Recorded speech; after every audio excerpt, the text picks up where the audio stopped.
So good morning everyone. ఈ ఉదయకాలపు ఆరాధనకి మీ అందరినీ కూడా ప్రేమతో ఆహ్వానిస్తూ ఉంటున్నాను.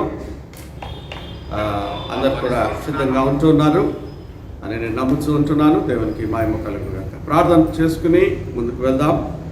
మా కృపగల తండ్రి, నీకు వందనాలు. మా అందరి జీవితాల్లో మాకు అనుగ్రహించిన ఈ శ్రేష్టమైన సమయాన్ని బట్టి నేను స్తుతిస్తూ ఉన్నాం ప్రభా. మరి ఈ ఉదయకాలపు ఆరాధన అంతటిని మీరు ఆశీర్వదించండి. ఆది నుండి అంతం వరకు మా మధ్యలో ఆశీర్వడమైంది. నీ కృప, నీ సన్నిధి, నీ క్షమాపణ, నీ కనికరము మా అందరికీ అనుగ్రహించమని నూతన హృదయంతో నిన్ను గణపరిచే భాగ్యం మాకిమ్మని యేసునామములో అడుగుతున్నాం తండ్రి. ఆమేన్. అందరం లేచి నిల్చుండి ఇవ్వబడిన పాటలలో మొదటి పాట పాడుకుందాం. రండి ఉత్సాహించి పాడుదాం. రండి ఉత్సాహించి పాడుదము, రక్షణ దుర్గము మన ప్రభువే. రండి కృతజ్ఞత స్తోత్రముతో రారాజు సన్నిధికే గుదము. సత్ప్రభు నామము కీర్తనల సంతోషగానము చేయదము. రాండి ఉత్సాహించి పాడుదము, రక్షణ దుర్గము మన ప్రభువే. రాండి కృతజ్ఞత స్తోత్రముతో రారాజు సన్నిధికే గుదము. సత్ప్రభు నామము కీర్తనలన్ సంతోషగానము చేయుదము. రాండి ఉత్సాహించి పాడుదము, రక్షణ దుర్గము మన ప్రభువే. మన ప్రభువే మహాదేవుండు, ఘనమార్జము గల రాజు. భూమి అగాధపు లోయలను బోధర శిఖరములాయనవే.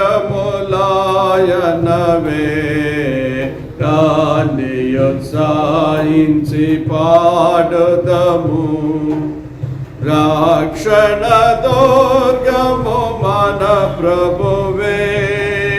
సముద్రము సృష్టించే నాయనదే, సత్యుని హస్తమే భువి చేసెన్.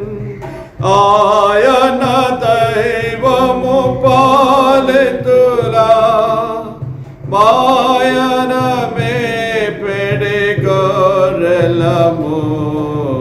రాండి ఉత్సాహించి పాడుదము, రక్షణ దుర్గము మన ప్రభువే.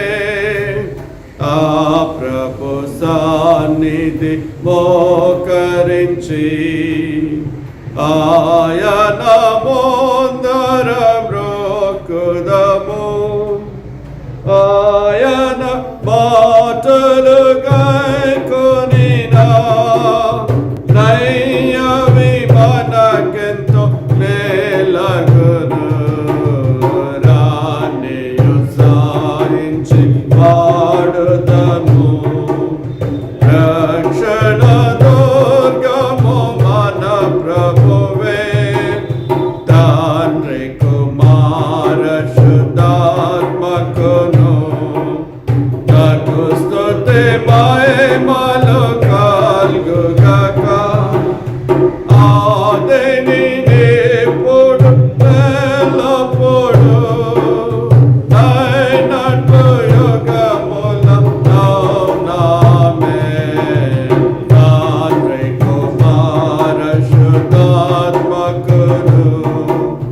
తగు స్తుతి మహిమలు కలుగుగాక. అదే రీతిగా నిలిచింది 100వ కీర్తనని ఉత్తర ప్రత్యుత్తరాలుగా చదువుకుందాం.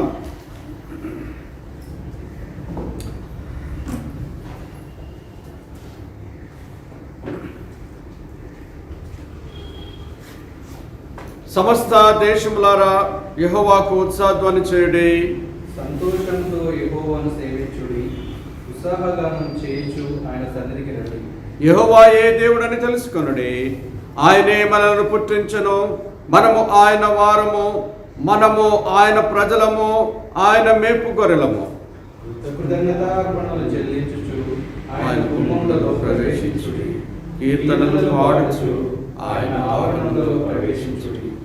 ఆయనను స్తుతించుడి, ఆయన నామమును ఘనపరచుడి. అందరం కలిసి చదువుకుందాం. యెహోవా దయాళుడు, ఆయన కృప నిత్యముండును, ఆయన సత్యము తరతరములో ఉండు. దయచేసి కూర్చుందాం. సమయంలో కొన్ని నిమిషంలో విజ్ఞాపన ప్రార్థనలో గడుపుకుందాం. తలలు వంచి కళ్ళు మూసుకున్నట్లయితే కొన్ని నిమిషాలు ప్రార్థన చేసుకుందాం.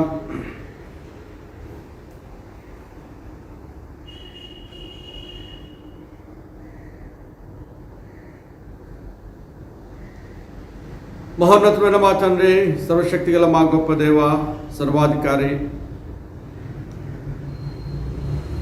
గడిచిన దినముల నియమములను కాపాడి సంరక్షించి నీ కృపలో మమ్మలను భద్రపరచు.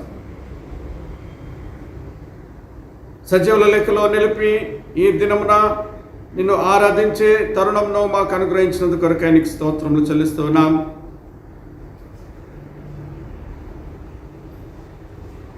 నీ యొక్క ప్రేమను, మీ ద్వారా మేము పొందిన ప్రతి దీవెన ఆశీర్వాదమును జ్ఞాపకం చేసుకుని ప్రభువా నీ నామమును స్తుతించుచున్నాము, ఘనపరుస్తూ ఉన్నాం.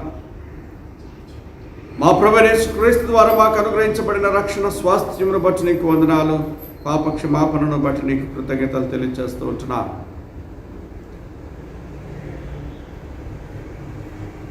ఈ దినములలో తండ్రి, దేవుని ఎరుగని ప్రజలు అనేక విధములుగా తాము సృష్టించిన, తాము కలగజేసిన, తాము స్వంత చేతులతో రూపించిన ప్రభా హస్తకృత్యములను వారు ఆరాధించుతున్నారు. కానీ జీవం గల నిజ దేవుడవైన నిన్ను తెలుసుకొని నీ పిల్లలుగా ఉండే భాగ్యమును, నీవు మా తండ్రిగా ఉండే భాగ్యము మాకు అనుగ్రహించి ఉంటున్నారు. ప్రభా నీకు వందనాలు చెల్లిస్తూ ఉన్నాం. మరి ప్రభా నీ నెరగని ప్రజలందరి కొరకు కూడా మేము విజ్ఞాపన చేస్తూ ఉంటున్నాం. ప్రభా ఆ బిడ్డలను మీరు జ్ఞాపకం చేసుకునండి. నీ రక్షణ వెలుగును వారికి నీ దయచేయండి. వారితో మీరు మాట్లాడండి, మీరు వారిని దర్శించమని ప్రార్థిస్తూ ఉన్నాను. మా దేశంలో నీ యొక్క స్వార్థ వెలుగును ప్రకాశింపచేయండి. నీ స్వార్థను అందించున్న నీ దాసులను, దాసురాలను, వారి కుటుంబాలను మీరు దీవించండి. ప్రభా వారి అవసరతలను నీ కృపలో తీర్చండి. గొప్పగా నీ మహిమార్థమై వారిని వాడుకోవాల్సిందిగా ప్రార్థన చేస్తూ ఉంటున్నా. మా కృపగల తండ్రి, ఈ నేటి ఉదయకాల సమయమందు రాజా నిన్ను ఘనపరుస్తూ నిన్ను కొనియాడుచు మా దేశ నాయకుల కొరకు ప్రార్థిస్తున్నాము. వారికి మంచి ఆరోగ్యమును దయచేయండి. ప్రణబ్ ముఖర్జీ గారి కొరకును, ఎస్పీ బాలసుబ్రహ్మణ్యం గారి కొరకును మేము ప్రార్థిస్తూ ఉంటున్నాం. నాయన ఇదిగో ప్రభా నిన్ను తెలుసుకునే అవకాశమును వారికి దయచేయండి. నీ రక్షణ ప్రభా నీ వెలుగు వారికి ఇచ్చి నాయన వారు నీ కొరకు ఈ లోకంలో సాక్షులుగా జీవించే భాగ్యమును దయచేయమని ప్రార్థిస్తూ ఉన్నాను. ఇంకా మా దేశంలో అనేకులు ప్రభా ఈ కరోనా వ్యాధితో బాధపడుచుండగా వారందరి నిమిత్తమై కూడా విజ్ఞాపన చేస్తూ ఉంటున్నాం. స్వస్థపరిచే యెహోవావు నీవే. నీవు మాట మాత్రం సెలవీయగా తెగులు నాయన అది వీడిపోతూ ఉంటూ ఉన్నది. నీ మాటకు సమస్తము లోబడుతూ ఉన్నది. నీవు మాట మాత్రం చేత నాయన మరి తుఫానును అరిచిన దేవుడు, అద్భుత కార్యములు చేసిన దేవుడు కనుక ఈ దినమున మీ సన్నిధిలో మొరపెట్టుచున్నాం. మా దేశంలో నుండి, మా రాష్ట్రంలో నుండి, ఈ ప్రపంచంలో నుండి ఈ యొక్క వ్యాధిని మీరు తొలగించమని మీ సన్నిధిలో బ్రతిమాలుకొంచున్నాం. మానవ మాత్రమైన మా పాపములను మీరు క్షమించండి. కేవలము మట్టివారము శరీరులమని జ్ఞాపకం చేసుకుని మా తండ్రి లోతైన పశ్చాత్తాపమును మా అందరికీ, ప్రతి మానవునికి మీరు అనుగ్రహించండి. నాయన నీవే నిజ దేవుడవని వారు కనుగొని నీ వైపు చూసి రక్షణ పొందుటకు సహాయం చేయమని బ్రతిమాలు కొంచున్నాను. ఈ ఉదయకాలం మా తండ్రి, మా యొక్క సంఘం కొరకై మేము ప్రార్థిస్తూ ఉన్నాం. మీరే మా ప్రధాన కాపరి. ప్రతి కుటుంబాన్ని మీరు దర్శించండి. అనేకులు తమ గృహాలలో ఈ రీతిగా ప్రభు ఈ ఆరాధనలో పాల్గొనుచూ ఉన్నారు. వారు ఎక్కడున్నా కానీ అక్కడ మీరుండి నీ సన్నిధి బలముగా వారికి తోడుగా అనుగ్రహించండి. ఎందుకనగా ఎక్కడిద్దరు ముగ్గురు నా నామంలో కూడి ఉంటారో అక్కడ నేను ఉంటానని వాగ్దానం చేసినావు కనుక మా తండ్రి, నువ్వు మాట తప్పని దేవుడు వహించున్నావు. ప్రతి కుటుంబాన్ని దర్శించండి నాయన. నీ యొక్క సన్నిధి, నీ శాంతి, సమాధానము ప్రతి కుటుంబంలో మీరు కుమ్మరించండి. వారి ఆత్మీయ, శరీర, ఆర్థిక అవసరతలన్నీ కూడా నీ కృపలో తీర్చుమని బ్రతిమాలు కొంచున్నాం. సహవాసమునకు దూరంగా ఉన్నప్పటికీ ప్రభా వారు నీకు సమీపంగా జీవించటకు కృపనివ్వండి. ఆ మొదటి ప్రేమను పోగొట్టుకొనక మా తండ్రి, మేమందరం కూడా నాయన మేము నిన్ను పూర్ణ హృదయంతో, పూర్ణ శక్తితో ఎల్లప్పుడూ ప్రేమించే భాగ్యంను మాకు అనుగ్రహించమని ప్రార్థిస్తూ ఉంటున్నాం. మాలో నీకు ప్రతి నాయన తలంపును, నీ కాయస్కరమైన ప్రతి మార్గమును మీరు కొట్టివేసిన ఆయన మేము ఎల్లప్పుడూ కూడా నీ మార్గంలో నడుచున్నట్లు సహాయం చేయండి. ఏ శోధన, ఏ అపాయం, ఏ కీడులో మేము పడకుండా మమ్మల్ని అందరినీ, సంఘమంతటిని మీరు కాపాడమని, దుష్టుని బారి నుండి తప్పించమని బ్రతిమాలు కొంచున్నాం. మా ప్రభు, మా తండ్రి, నిన్ను ఆరాధిస్తూ గణపరుస్తూ మరొకసారి మా సంఘంలో ఎవరైనా అనారోగ్య స్థితిలో ఉన్నట్లయితే నీ గాయపడిన హస్తముల చేత వారిని ముచ్చి బాగు చేయండి. మిస్సెస్ అనితా భూషణ్ గారు నాయన అనారోగ్య స్థితిలో బలైన స్థితిలో ఉంటుండగా ఆ బిడ్డను కూడా మీరు కనికరించండి, స్వస్థపరచండి. మా ప్రభా వృద్ధాప్యంలో ఉన్న వారిని మీరు బలపరచండి. ఈ రీతిగా ప్రభా సంఘం అంతటిని కూడా మీరు దీవించి మీరు అక్కడ కొరకు సిద్ధపరచమని ప్రార్థిస్తూ ఉంటున్నాను. దయగల మా తండ్రి, మా బిషప్ తండ్రి కొరకును, అమ్మగారి కొరకును, వారి కుటుంబం కొరకును ప్రార్థిస్తున్నాం. వారిని దీవించండి, వారి సేవను ఆశీర్వదించండి. మా కాన్ఫరెన్స్లో ఉన్నటువంటి జిల్లాధికారులను, సంఘ కాపర్లను, ప్రతి సంఘమును కూడా, అర్బన్ అండ్ రూరల్ సంఘములను మీరు దీవించమని ఆయన గొప్ప ఉద్యమంను తీసుకుని రమ్మని ప్రార్థిస్తూ ఉన్నాను. ప్రతి సమస్యను పరిష్కరించండి, సమస్తము నీ ఆధీనంలో ఉంచుకోనమని బ్రతిమాలి వేడుకొని ఉంటున్నాను. కృపగల రాజా, మరొకసారి ఈ ఆరాధన అంతటినీ మీ హస్తాలకి అప్పగించుకొని ఉంటున్నాం. మరి ఈ దినమున ప్రత్యేకంగా ఈ వాక్య పరిచయం చేయటానికి మా మధ్యకు నడిపించిన నీ ప్రియకుమారుడు మరి రెవరెండ్ డాక్టర్ కిషోర్ గారిని నీకు వందనాలు చెల్లిస్తూ ఉన్నాం.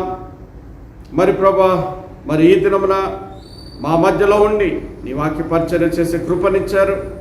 నీ సేవకుడిని మీరు దీవించండి, తన కుటుంబాన్ని ఆశీర్వదించమని, తన పరిచర్యను కూడా ఇంకా అనేకులకు మరి దేశ విదేశాలలో కూడా ప్రభా మరి అనేకులు తన యొక్క పరిచర్య ద్వారా దీవించబడటకు నీ కృపనిమ్మని ప్రార్థిస్తూ ఉంటున్నాం. సమస్త ఘనత మీకే అర్పిస్తూ ఈ ఆరాధన ఆద్యంతం నీవే తోడయండి మమ్మల్ని నడిపించమని నీకే వందనాలు చెల్లిస్తూ ఈ కొద్ది మనవులు మా ప్రభువును నీ ప్రియకుమారుడైన యేసుక్రీస్తు ద్వారా వేడుకొంచున్నాం తండ్రి. త్రాహి త్రాహి త్రణాధికార పావన నామక పాలిత లోక రాజంబలమున్ మహిమయు నీవే ఈశాగావు మహేశ్వర ప్రభుము కరుణను చూప బరమే నీకు దీప్యరూపుడదే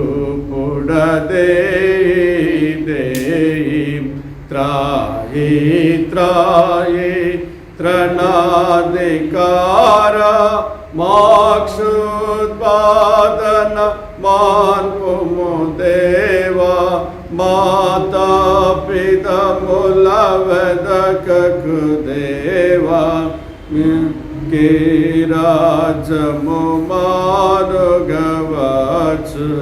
పరమందేలా జరుగుని చిత్తం ఈ లోకమ నీడేరునుగాక. ఆమేన్.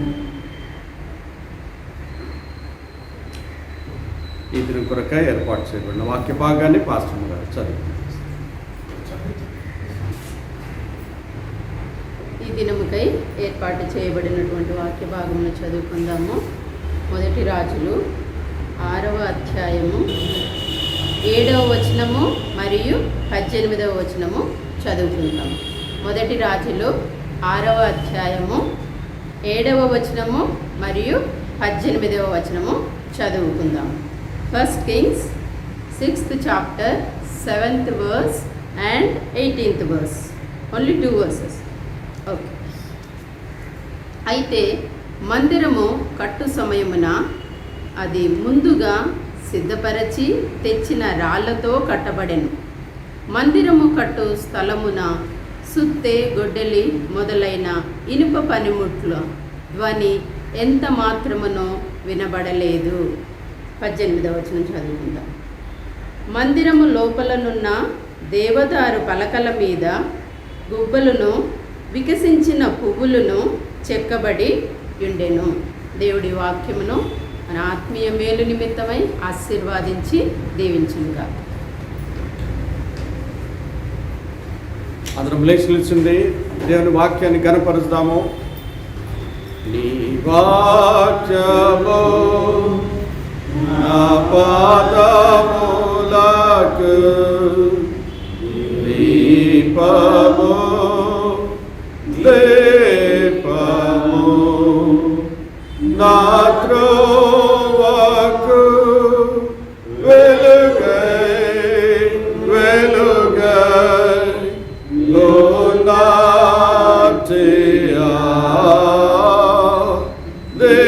దీపము నీ ధర్మశాస్త్రము నాకెంతో ప్రియము. నీ న్యాయ విధులు నాకారం.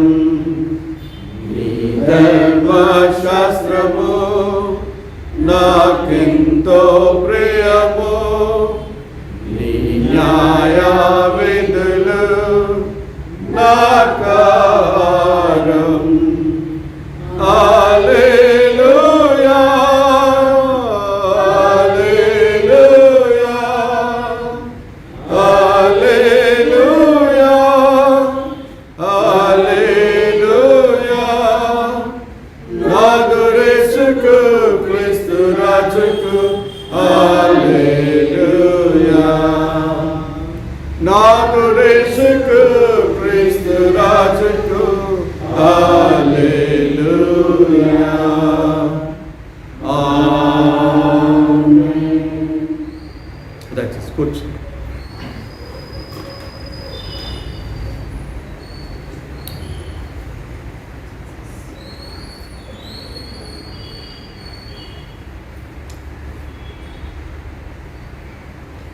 క్రీస్తునందు ప్రియ సంగమా, ఈ దినం ఈ పరిశుద్ధ దినాన్ని దేవుడు మన అందరి జీవితాలలో తన మహాకృపను బట్టి అనుగ్రహించి ఉంటున్నాడు.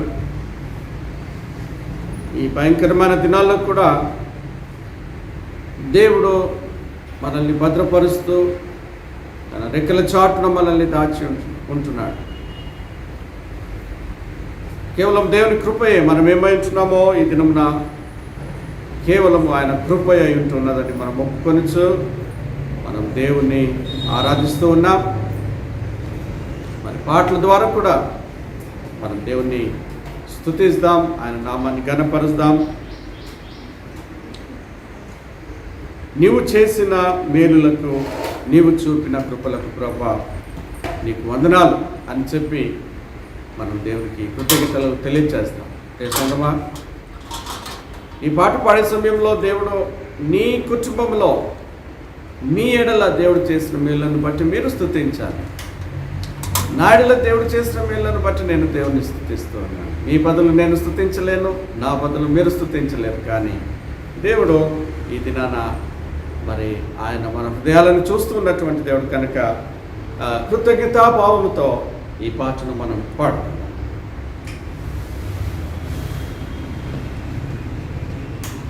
నీవు చేసిన మేలకు,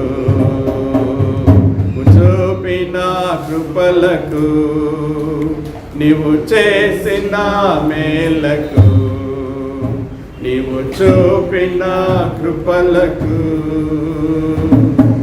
వందనం యేసయ్యా, వందనం యేసయ్యా, వందనం యేసయ్యా,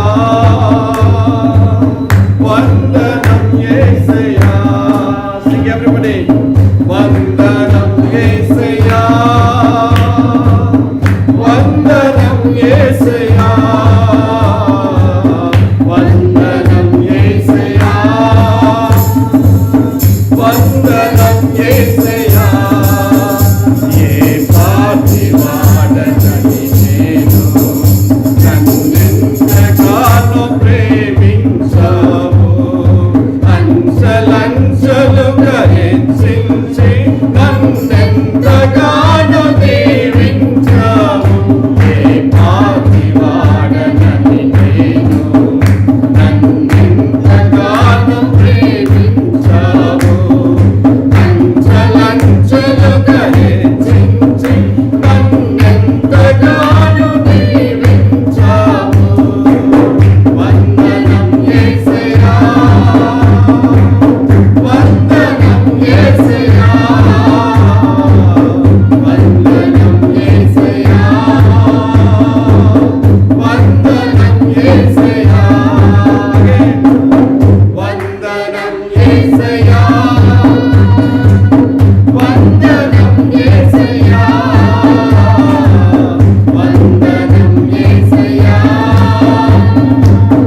వందనం యేసయ్యా. బలహీనుడనైన నన్ను నీవెంతగానో బలపరచావు, క్రీస్తు మహిమైశ్వర్యములో ప్రతి అవసరమును తీర్చావు.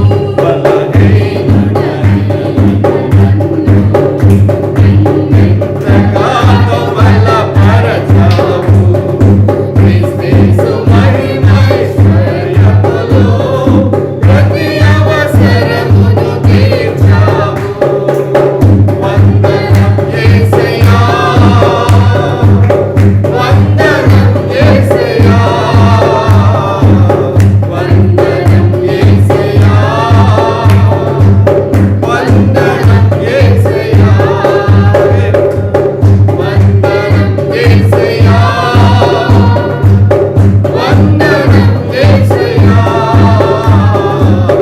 వందనం యేసయ్యా, వందనం యేసయ్యా. నీవు చేసిన మేలులకు, నీవు చూపిన కృపలకు, నీవు చేసిన మేలులకు, నీవు చూపిన కృపలకు వందనం యేసయ్యా,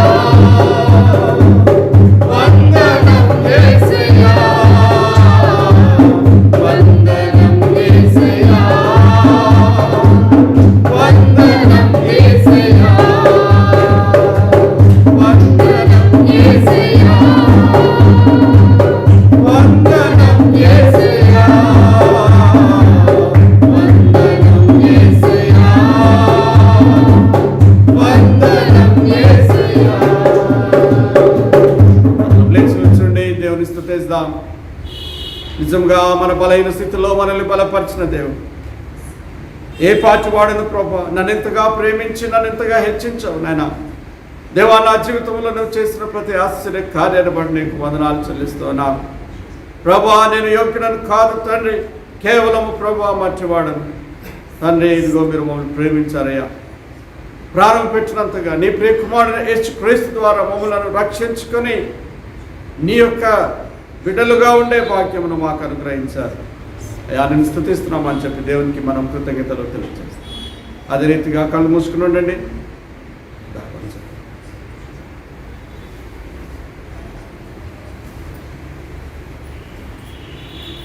గొప్ప దేవ, పరిశుద్ధుడైన తండ్రి, ఈ పాదములకు వందనాలు, స్తుతులు, స్తోత్రాలు చెల్లించుకొంచున్నాము దేవా. నీ పాద పద్మములను పూజించడానికి, నమస్కరించడానికి ప్రభా, మొక్కుకోవడానికి నీ మందిరములోకి ప్రభా, నీ పాదముల చెంతకు, నీ కృపా సింహాసనము చెంతకు నీ ప్రియ బిడ్డలముగా మేమందరము చేరి ఉన్నాము తండ్రి. దేవా, కోటాను కోట్ల దూతలతో ప్రభా నువ్వు పొగడబడుచున్నావు తండ్రి. పరిశుద్ధుడవు, పరిశుద్ధుడవు, పరిశుద్ధుడవు. నీ పరిశుద్ధమైనటువంటి రక్తాన్ని మా అందరి కోసము ధారపోసావయ్యా. నీ పరిశుద్ధమైన రక్తాన్ని ప్రభా మా కోసము, మా పాపాలు కడుక్కోవడానికి ప్రభా మీరిచ్చినటువంటి ఆ శిలువ బలియాగముకై నీకు వందనాలు ప్రభా. నీ త్యాగముకై వందనాలు, నీ ఓర్పుకై వందనాలు, నీ సహనముకై వందనాలు ప్రభా, నీ ప్రేమకై వందనాలు ప్రభా. మాకు ముందుగా ఈ లోకములో ప్రభా మీరు మార్గమును చూపించి వెళ్ళి ఉన్నారు తండ్రి. నీ అడుగు జాడల్లో నడుచుకునే బిడ్డలుగా మమ్మల్ని చేయండి. మా బలహీన స్థితిలో బలపరిచే దేవుడవు దేవా. క్రీస్తు మహిమైశ్వర్యంలో మా ప్రతి అవసరతను, అక్కరలను తీర్చుచున్న గొప్ప దేవా నీకు వందనాలు, స్తోత్రాలు ప్రభా. నీ వాక్యం వినడానికి వచ్చి ఉండగా మా హృదయాల్ని తృప్తిపరిచి ప్రభా, మా నీళ్ళు మెతడి సంఘాన్ని మీరు అంచెలంచెలుగా ఆశీర్వాదించి అనేకులకు దీవెనకరంగా చేయమని ప్రార్థిస్తున్నాను తండ్రి. మీ సేవకులను మీరు బలపరిచి వాడుకొనండి ప్రభా. ఈ దినము ప్రభా మీ ఆత్మాభిషేకమును దయచేసి వాడుకోమని యేసు నామములో అడిగి వేడుకొంచున్నాము తండ్రి. ఆమేన్.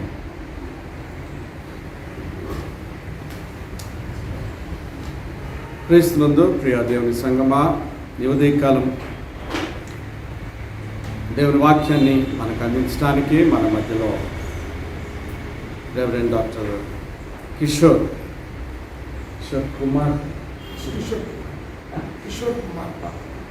రెవరెండ్ డాక్టర్ కిషోర్ కుమార్ గారు మన మధ్యలో ఉండటం మనకెంతో సంతోషము, ఎంతో ఆశీర్వాదకరం. ఎందుకొరకంటే మరి ఎన్నో దినాలుగా నేను ప్రయత్నం చేస్తున్నాను వారి కొరకి, మన సంఘానికి వాక్య పరిచర్య అందించాలని నేను కోరాను. మరి ఒక నెల క్రిందట అడిగినప్పుడు మరి ఈ నెల 4వ ఆదివారం నేను తప్పకుండా వస్తాను పాస్టర్ గారు, నాకెన్నో ఎంగేజెస్ ఉన్నాయని చెప్పేసి అని చెప్పినప్పుడు మరి నేను దేవునికి ఎంతో వందనాలు చెల్లిస్తూ ఉంటున్నాను. ఈ దినం మరి మన మధ్యలో వారు ఉంటున్నారు. గొప్పగా దేవుడు తన సేవలో వాడుకుంటూ ఉన్నాడు. మన యొక్క రాష్ట్రంలో, ఇతర రాష్ట్రాల్లో, ఇతర దేశాలలో కూడా ప్రభు యొక్క పరిచర్యలో దేవుడు వారిని బలంగా వాడుకుంటూ ఉన్నాడు. దేవునికి మహిమ కలుగును గాక. వారి కుటుంబాన్ని కూడా దేవుడు ఎంతగానో దీవించాలని నేను కోరుతూ ఉంటున్నాను. ఈ సమయం మనకి సమయం ఇచ్చినందుకు కొరకై వారికి ప్రత్యేకంగా వందనాలు తెలియజేస్తూ సంఘపక్షంగా, పాస్టర్ కమిటీ పక్షంగా నేను వారిని మన మధ్యలోకి ఆహ్వానిస్తూ ఉంటున్నాను. మరి ఈ సమయంలో వారు మనకి వాక్య సందేశాన్ని అందిస్తారు.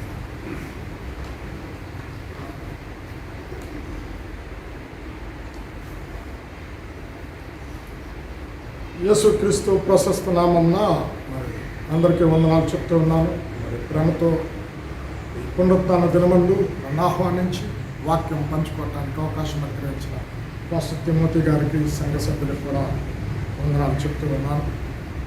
మరి సమయం అయిపోయింది కాబట్టి వాక్యంలోకి వెళ్దాం. జస్ట్ 6వ అధ్యాయము 18వ వచనంలో రాయి ఒక్కటైనను మందిరములో కనబడలేదు అని రాయబడి ఉంటుంది. చివరి లైన్లో ఉంటుంది. ప్రార్థన చేసుకుందాం. పరిశుద్ధుడైన మా తండ్రి, జీవాధిపతి, జీవము కలిగిన యేసయ్య, నీ ఘనమైన, ఉన్నతమైన, శ్రేష్టమైన నామానికి స్తుతులు, స్తోత్రాలు చెల్లిస్తూ ఉన్నాం. మా జీవితంలో మరొక పునరుత్థాన దినాన్ని మాకు అనుగ్రహించావు, నీకు వందనాలు చెల్లిస్తూ ఉన్నాం.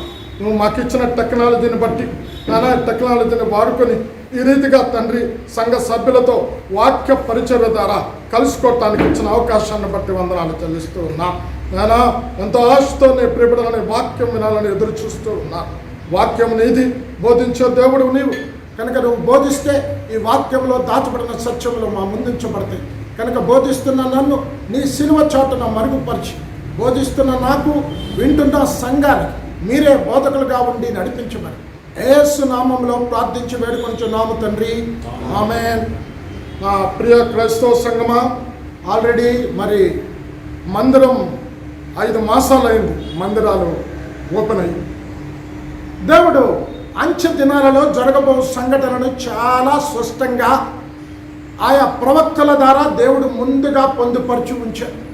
ఈరోజు పాపం చేయవద్దు అనే మనుష్యులకు ఎంతగా వాక్యము చెప్తూ ఉన్నా, ఎంతగా బోధిస్తున్నా పాపము విడిచిపెట్టలేని ప్రజలను బట్టి ఈ దినము ప్రపంచమంతా తెగులు ప్రారంభమై దుష్ట సాంగత్యం చేయవద్దు అని దేవుడు చెప్పినా దుస్తులతో, వేషధారులతో లేక లోకస్తులతో సావాసం చేసి లోకరీతిగా క్రైస్తవుడు నడుచుకునడం వలన దేవుడు ఏం పెట్టాడో తెలుసా? సోషల్ డిస్టెన్స్ పెట్టాడు.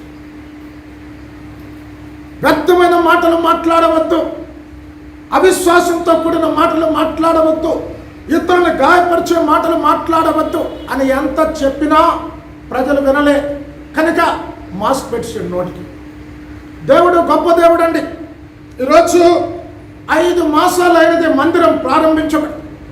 ఇప్పుడు జరుగుతున్న సంఘటనలు చూస్తే ఆయన రాకడ దినాలలో ఉన్నామని పరిశుద్ధ గ్రంథములో జరుగుతున్న సంఘటనలు నెరవేర్చబడుతూ ఉన్నాయి. ఆయన రాకడ దినాలలో ఉన్న మనం సంఘము సిద్ధపడాలి. ఈరోజు దరిదాపు కొన్ని వందల సంవత్సరాల నుంచి సంఘాలలో దేవుని వాక్యం బోధిస్తున్నా ఆత్మీయంగా క్రైస్తవుడు ఎదగలేదు కనుక దేవుడే సంఘాలను మూసేసానా ఇళ్లలోకి వచ్చే. ఎందుకు? కొన్ని కుటుంబాలు కలిస్తే మందిరం అవుతా. కుటుంబాలు ఆత్మీయంగా బలపరచాలని, కుటుంబాలను సిద్ధపరచాలని ఈరోజు 5 మాసాల నుంచి ఈ యూట్యూబ్ల ద్వారా, వాట్సాప్ల ద్వారా, టెలిఫోన్ కాన్ఫరెన్స్ల ద్వారా ఆత్మీయంగా దేవునికి దూరమైపోయిన ప్రజలను తిరిగి దేవుని దగ్గరికి నడిపించి ఆయన రాకడ కొరకు సిద్ధపరచాలి అన్న ఉద్దేశంతో ఆయా రీతిలుగా వాక్య పరిచయం జరుగుతూ ఉన్నది. ఆ రోజు సొలొమోను దేవాలయాన్ని కట్టినప్పుడు ఇనుప పనిముట్ల ధ్వని, శుద్ధి ధ్వని ఎక్కడా వినబడలే. దేవాలయం కడుతున్నప్పుడు ధ్వనులన్నవి ఎక్కడా వినబడలే. ఆయా దేవాలయం లోపల భాగాన్ని చూస్తే రాయి ఒక్కటైనా కనబడలేదు అని చెప్తున్నాడు. ఈరోజు ఇక్కడ కూర్చున్న మనమే దేవాలయము క్రీస్తు ప్రభువుల భూమి మీద జీవించినప్పుడు మనుషులు కట్టిన హస్తకృత్యాలలో నేను నివాసం ఉండు స్థలం మానవ హృదయం. 1 కొరింథీ 6వ అధ్యాయం 19వ వచనంలో మీ దేహములు దేవుని వలన మీకు అనుగ్రహింపబడి మీలో ఉన్న పరిశుద్ధాత్మకు ఆలయమై ఉన్నదని మీరు ఎరగరా? దేవుడు ఈ దేవాలయం కేవలం వారానికి ఒకసారి దేవుని ఆరాధించడానికి మనం ఏర్పరచుకున్నటువంటి ఈ యొక్క కట్టడాలు. అయితే ఈ కట్టడాలలో దేవుడు నివాసం ఉండడండి. దేవుడు నివాసం ఉండేది నీ హృదయం, నా హృదయం. నీవే దేవాలయం. యేసయ్య మధ్యాకాశానికి వచ్చినప్పుడు, కడబూర మోగినప్పుడు దేవాలయం ఎత్తబడదు. నీవు నేను ఎత్తబడతా. నీవు నేనే ఒక దేవాలయముగా మార్చబడాలి. దేవాలయంగా మార్చబడిన నీలో రాయి కనబడకూడదు. ఆ రోజు సొలొమోను దేవాలయాన్ని కట్టినప్పుడు ఇనుప పనిముట్ల ధ్వని, శుద్ధి ధ్వని ఎక్కడ వినబడలే. అంటే నువ్వు ఒక మందిరముగా కట్టబడాలంటే ధ్వనులు, శబ్దములు ఉండకూడదు. రాయి ఒకటైనా కనబడకూడదు. ఏంట ధ్వని, ఏంట శబ్దం అంటే సనుగు కొనుట, వాదించుట, ఇతరుల మీద నేరారోపణ చేయుట, కలహించుట, ఇలాంటి ధ్వనులు మందిరంలో వినబడకూడదు. ఇవి నేనే ఆత్మ సంబంధమైన మందిరముగా కట్టాలి.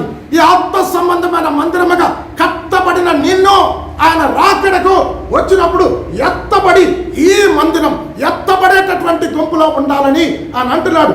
రాయి ఒక్కటైనా కనబడకూడదు. ఈరోజు నీ జీవితంలో రాళ్ళన్నవి కనుక ఉంటే నువ్వు సజీవ మందిరముగా కట్టబడలే. నువ్వు మందిరముగా కట్టబడకపోతే ఆయన మధ్యాకాశానికి వచ్చినప్పుడు ఎత్తబడేటటువంటి గుంపులో ఉండవు. ఏంటా రాళ్ళు? ఈరోజు ఒక 9 రాళ్ళు ఉన్నా, ఒక 7 రాళ్ళ గురించి నేను చెప్పాలని ఆశపడుతూ ఉన్నా.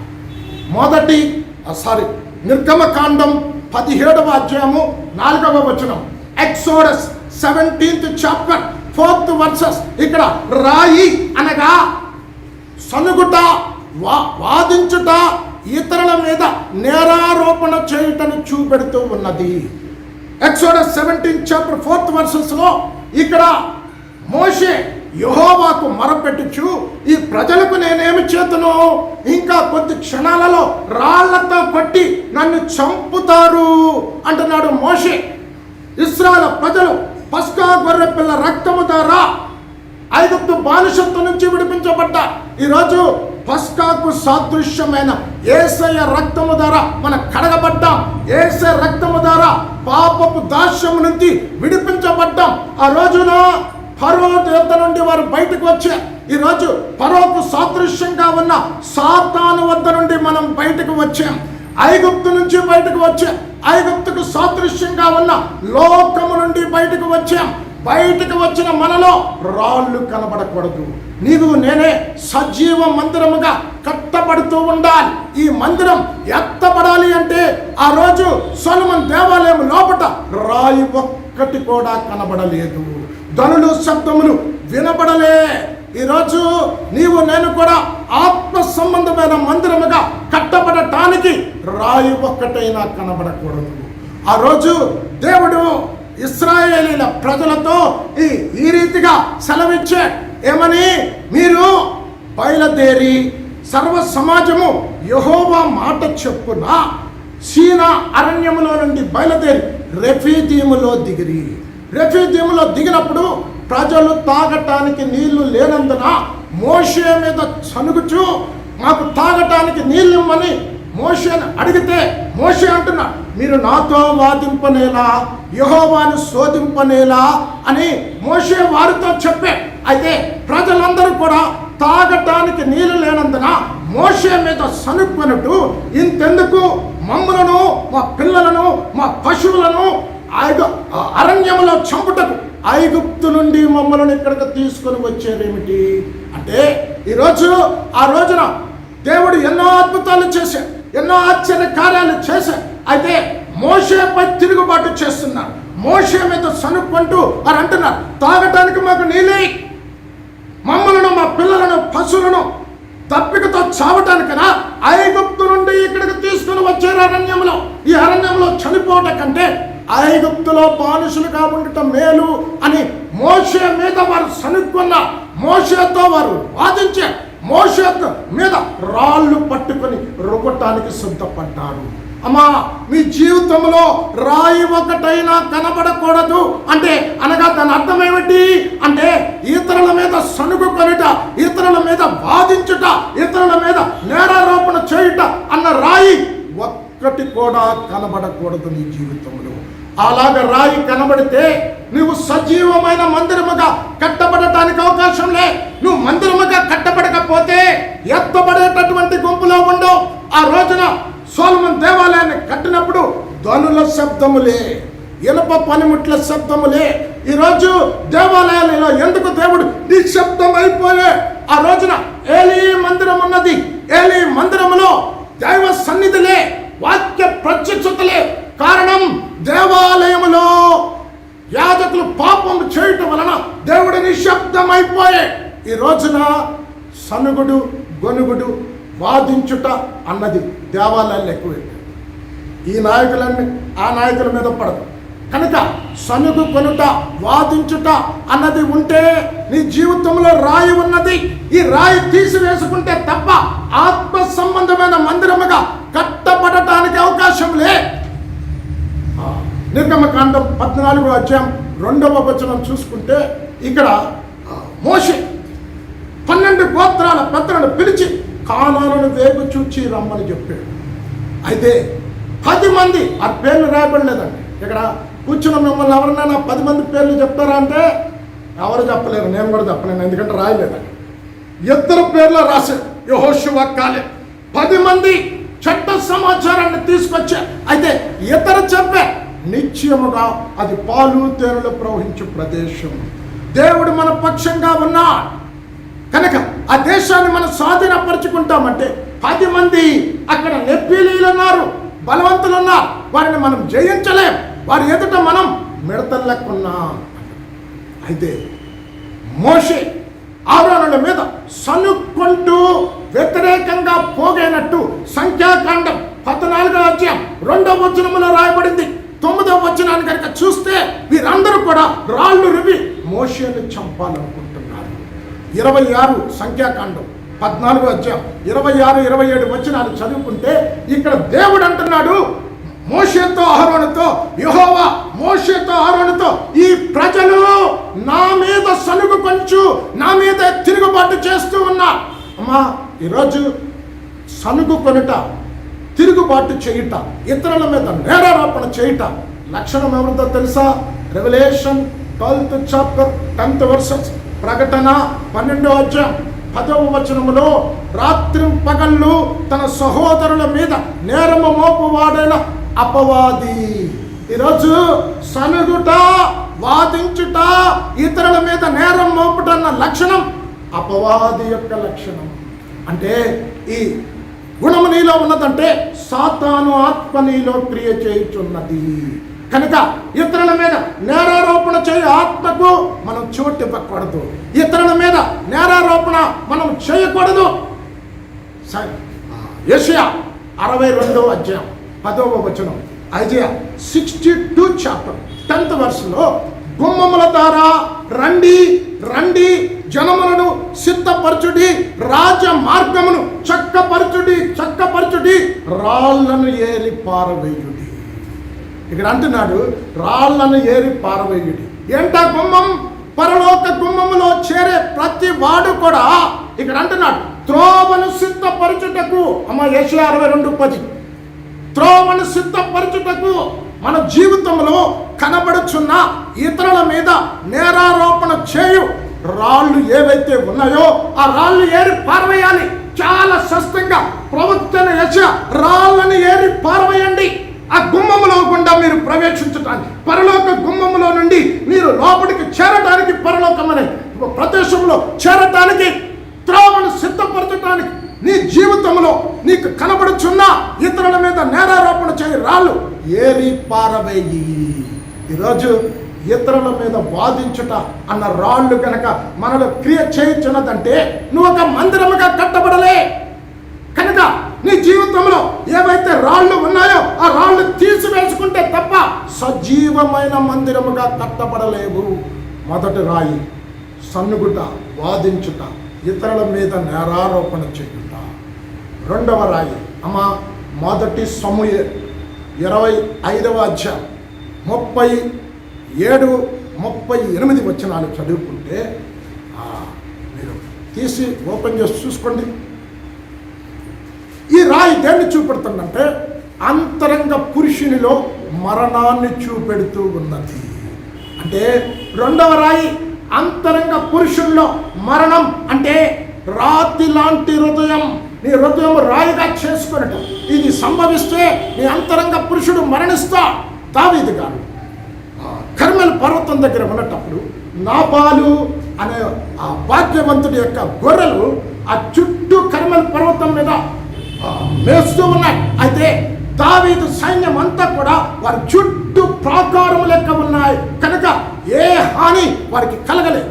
దావీదు తన సేవకులు 10 మందిని పిలిచి నాబాలు దగ్గరికి వెళ్ళి నీ క్షేమ సమాచారం అడిగి, మీ మందలు కర్మెల్ పర్వతం దగ్గర ఉన్నటప్పుడు మా ద్వారా మీకు ఏ కీడు కలగలే, మేము రాత్రి పగళ్ళు మీ మందలు కాసే కనుక ఏ అపకారం నీకు కలగలే కనుక నాకు నా పని వారికి తినటానికి కాస్త పదార్థాలు పంపమని 10 మంది సేవకులను పంపితే నాబాలు అంటున్నాడు, ఎవరు యెషయా, ఎవరు దావీదుకు నేనెందుకు పంపాలి అని కఠినంగా మాట్లాడి పంపిన 10 మంది సేవకులను వెనక్కి పంపించారు. అయితే దావీదు దగ్గరికి ఆ 10 మంది సేవకులు వచ్చి చాలా కఠినంగా నాబాలు మాట్లాడాడంటే దావీదు వెంటనే 400 మంది సైనికులను పట్టుకొని ఈ దినం నాబాలుకు కలిగిన దాంట్లో ఒక్కటి కూడా నేను విడిచిపెడితే దేవుడు నాకు గొప్ప అపాయం కలుగజేస్తాడు అని 400 మంది సైనికులను పట్టుకొని నాబాలు వంశాన్ని పూర్తిగా హతము చేయటానికి బయలుదేరి వచ్చి. అయితే అబీగైల్ ఇక్కడ ఏంటి మరణం? నాబాలు యొక్క మరణాన్ని చూపెడుతూ ఉన్నది. అబీగైలు నాబాలు వద్దకు వచ్చినప్పుడు ఈ నాబాలు ఏం చేస్తున్నాడంటే రాజులు విందు చేసినట్టు తన ఇంటిలో విందు చేసి తాగి బాగా సంతోషించి మత్తుడై ఉన్నాడు. అబీగైలు వచ్చేసరికి తాగి మత్తుడై ఉండటం వలన కొద్ది కానీ గొప్ప కానీ మరి ఏమీ చెప్పకుండా ఊరక ఉండెను అని రాయబడినది. మరుసటి రోజు ఈ నాబాలు మత్తు దిగిన తర్వాత అబీగైలు నాబాలు దగ్గరికి వచ్చి అతనితో దావీదు చేసినటువంటి సంభాషణ జరిగిన సంగతి నాబాలుకు వివరించినప్పుడు భయంతో గుండె పగిలెను, అతని ముఖము రాతి వల్ల బిగుసుకుపోయెను అని రాయబడింది. అంటే నీ అంతరంగ పురుషుడు మరణించితే పాపము యొక్క గ్రహింపు నీలో ఉండదు. అంటే మన జీవితంలో పాపం యొక్క గ్రహింపు ఎప్పుడైతే ఉండదో అంతరంగ పురుషుడు మరణించే, అంటే నువ్వు నీ హృదయము రాయి అయిపోయినది. కనుక ఈరోజు చాలా మంది క్రైస్తవులు వాక్యం వింటున్నారు కానీ వాక్యానికి లోబట్టలే, వాక్యానికి విధేయత చూపటం లేదు. ప్రవక్త జకరియా 7వ అధ్యాయం 12వ వచనం, Zechariah 7th chapter 12th verses లో ఇక్కడ అంటున్నాడు, ధర్మశాస్త్రం పూర్వీకులైన ప్రవక్తల ద్వారా సైన్యములకు అధిపతి యెహోవా తన ఆత్మ ప్రేరేపణ చేత తెలియజేసిన మాటలను వారు వినకుండానట్లు హృదయమును కురివిందము వలె కఠినపరుచుకున్నారు. జకరియా 7:12. ఇక్కడ అంటున్నాడు, ధర్మశాస్త్రాన్ని పూర్వీకులైన ప్రవక్తల ద్వారా ఆత్మ ప్రేరేపణ చేత తెలియజేసిన మాటలను వినకుండానట్లు హృదయం అంట కురివిందం వలె కఠినపరుచుకున్నారు. కురివిందం ఒక రాయి, ఆ రాయి విలువైనదే. ఈరోజు మానవుడు విలువైన వాడే. అయితే విలువైన మానవుడు వాక్యానికి చోటు ఇవ్వకుండా, వాక్యానికి లోబడకుండా, వాక్యానికి విధేయత చూపకుండా ఆత్మ ప్రేరేపణ చేత తెలియజేసిన మాటలను వినకుండానట్లు హృదయము కఠినపరుచుకున్నారు. అమ్మా, జకరియా భక్తుడు హృదయం రాయి అని చెప్తూ ఉంటే ప్రవక్త ఇర్మియా ఏం చెప్తున్నాడు తెలుసా? ఇర్మియా 5వ అధ్యాయం 3వ వచనం, Jeremiah 5th chapter 3rd verses లో నేను కొట్టి తిని వారికి దుఃఖము కలగలే, క్షీణింపజేశాను, మల్లుటకు సమ్మతించరు, రాతి కంటే తమ ముఖములను కఠినపరుచుకున్నారు. ఇర్మియా 5వ అధ్యాయం 3వ వచనములో ప్రవక్త ఇర్మియా అంటున్నాడు, నేను కొట్టే. ఈరోజు 5 మాసాల నుంచి ప్రపంచమంతా కూడా భయానిక వాతావరణంలో గడుపుతూ ఉన్నది. ఆఖరికి బయటకు వెళ్ళిన మనం ఇంటికి వచ్చిన తర్వాత మన చెయ్యితో మన ముక్కును ముట్టుకోలేము, మన ముఖాన్ని ముట్టుకోలేము, శానిటైజర్ చేసి ముఖాన్ని ముట్టుకోవాలి, లేకపోతే కరోనా వస్తుందన్న భయం. ఎంత భయానిక వాతావరణంలో మనుష్యుడు బతుకుతున్నప్పటికీ వాక్యానికి లోబట్టులే. ఎందుకు ఈ దుస్థితి వచ్చింది మానవాళికి? ఈరోజు చాలా మంది ఏం చెప్తారనంటే విగ్రహారాధన పెరిగిపోవటం వల్ల వచ్చింది. అమ్మా, విగ్రహారాధన యేసయ్య ఉన్నప్పుడు ఉన్నది, అపోస్తలులు ఉన్నప్పుడు ఉన్నది. పౌలు గారు ఏథెన్సు పట్టణానికి వెళ్ళినప్పుడు ఎక్కడ చూచినా విగ్రహాలు ఉంటే పరితాపం పట్టలేక దుఃఖముతో చక్కగా అడ్రస్ చేశారు. మీకు తెలియని బలిపీఠం అని కట్టారు కదా, తెలియకుండా ఆరాధిస్తున్న ఆ దేవుని గురించి అప్పుడు కూడా విగ్రహారాధన. అయితే ఈరోజు ఈ తెగులు రావటానికి కారణం ఆయన నామము పెట్టబడిన బిడ్డలు, సత్యము ఎరిగిన బిడ్డలు అసత్యములో జీవించడం వలన, పరిశుద్ధుడైన దేవుని కలిగిన ప్రజలు అపరిశుద్ధత కలిగి జీవించడం వలన, చెడ్డ సమాచారం, చెడు వారి జీవితాల్లో ఉండటం వలన హేయమైన కార్యం, లజ్జాకరమైనటువంటి కార్యం క్రైస్తవ కుటుంబాలలో చేయటం వలనే ప్రపంచమంతా కూడా తెగులుని తీసుకుని వచ్చింది. ఇక్కడ అంటున్నాడు ప్రవక్త ఇర్మియా అంటున్నాడు, వారి ముఖము రాయి. ఒక రాతి విగ్రహాల దగ్గరికి వెళ్ళి చూస్తే కళ్ళుంటాయి, చూడలేదు, చెవులుంటాయి, వినలే, నాశకం ఉంటుంది, శ్వాస పీల్చలే, నోరుంటది, మాట్లాడలే. ఈరోజు క్రైస్తవ సంఘం, ఈ దేవుని బిడ్డలు కూడా ఎన్నో దినాల నుంచి యేసుని అంగీకరించామని చెప్తున్నా వాక్యానికి లోబడిన వారు, వాక్యానికి విధేయత చూపని వారు, వాక్యానుసారంగా జీవించని ప్రతి మనిషి హృదయం రాయి అంటున్నాడు. అమ్మా, మన హృదయము మృదువుగా ఉండాలి. ఇక్కడ రాతి వల్ల బిగుసుకుపోయాడు నాబాలు అంటే అర్థం ఏమిటి? ఈరోజు వాక్యము వింటున్నా మందిరానికి వస్తున్నారు, ఈరోజు వాట్సాప్ల ద్వారా, యూట్యూబ్ల ద్వారా, టెలిఫోన్ కాన్ఫరెన్స్ ద్వారా ఎన్నో వర్తమానాలు వింటున్నాం. ఎందుకు ఈ విపత్తు సంభవించింది? ఎందుకు ఈ భయానిక వాతావరణం మానవులకి కలిగిందని క్రైస్తవుడంతా కూడా పశ్చాత్తాపంతో పాపాన్ని విడిచిపెడితే, చెడును విడిచిపెడితే, అక్రమాలు విడిచిపెడితే, అన్యాయాలు విడిచిపెట్టి మెత్తని హృదయము కలిగి దేవుని తట్టు తిరిగితే, భక్తుడైన దావీదు అంటున్నాడు, కీర్తన 51:17, సామ్స్ 51:17. ఇక్కడ అంటున్నా, నువ్వు బలులు కోరుకున్న వాడివి కా, బలులు కోరుకుంటే నేను ఇచ్చేవాడనే. అయితే విరిగి నలిగిన మనసే దేవునికి ఇష్టమైన బలి. అమ్మా, విరిగిన మనస్సు, నలిగిన హృదయం దేవునికి అవసరము. ఈరోజు నీ హృదయం రాతి లెక్క మారితే నీ జీవితంలో అభ్యంతరకరమైనటువంటి రాళ్ళున్నాయి. నువ్వు నీ జీవితంలో రాయి కనుక ఉంటే నువ్వు మందిరముగా కట్టబడలే. నువ్వు మందిరముగా కట్టబడకపోతే ఎత్తబడే గుంపులో ఉండవు అని అంటున్నాడు.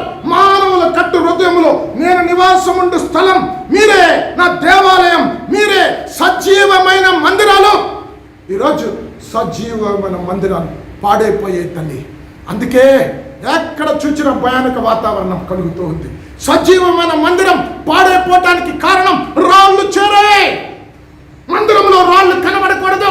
నీ హృదయం మెత్తని హృదయముగా ఉంటే వాక్యం విన్నప్పుడు స్పందిస్తావు, వాక్యం విన్నప్పుడు కన్నీరు కారుస్తావు, వాక్యం విన్నప్పుడు పశ్చాత్తాపంతో ప్రభువా ఈ పాపము నాలో ఉన్నది, ఈ అవిధేయత నాలో ఉన్నది, ఈ లోపము నాలో ఉన్నది, ఈ తిరుగుబాటు నాలో ఉన్నది, ఈ హేయమైన కార్యం నాలో ఉన్నవని పశ్చాత్తాపంతో భక్తుడైన దావీదు దగ్గరికి నాతాను ప్రవక్త వచ్చి చెప్పినప్పుడు, తన పాపాన్ని చూపినప్పుడు ఏ రీతిగా పగిలిన హృదయముతో, విరిగిన హృదయముతో, కన్నీళ్లతో ప్రార్థన చేశాడో, పశ్చాత్తాపంతో దేవుని సన్నిధిలో ఏడ్చాడో, ఈరోజు అలాంటి హృదయం కనుక నీవు ఉంటే, మెత్తని హృదయం కలిగిన వ్యక్తివి నువ్వు అయితే, నువ్వు ఒక మందిరముగా కట్టబడతావు. నీవు నేనే సజీవమైనటువంటి మందిరాలు. ఆ మందిరముగా కట్టబడకుండా ఎత్తబడేటటువంటి గుంపులో ఉండవు. చాలా స్పష్టంగా మానవుల హృదయంలో నేను నివాసం ఉంటా. ప్రవక్త అయినటువంటి పేతురు కూడా మొదటి పేతురు 2:5 మీరే సజీవమైన మందిరాలుగా కట్టబడుతూ ఉన్నారు. కనుక రెండవది, అంతరంగ పురుషుడిలో మరణం ఎప్పుడు వస్తుంది? నీ హృదయం రాతి లెక్క చేసుకుంటే.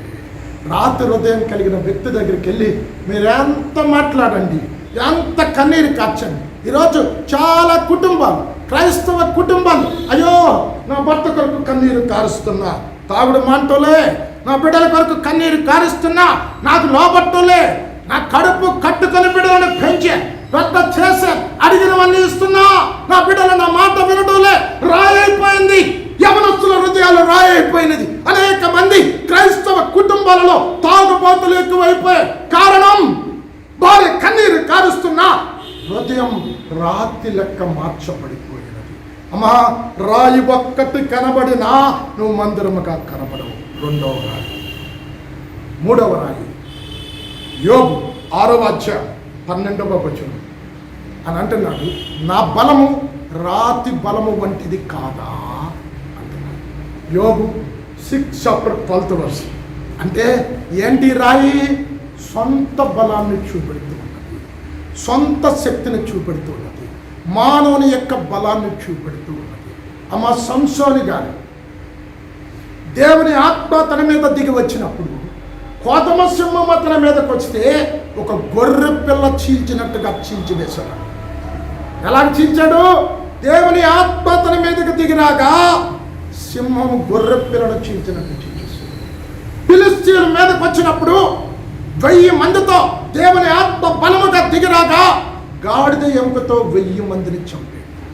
ఇదే సంసోను గారు న్యాయాధిపతులు 16:17-20 చదువుకుంటే ఇక్కడ ఫిలిష్తీయులు వచ్చి అతని మీద పడగా ఎప్పటి వలనే విరజిమ్మదనని అనుకొనగా ఆత్మ ఎడబాసెను.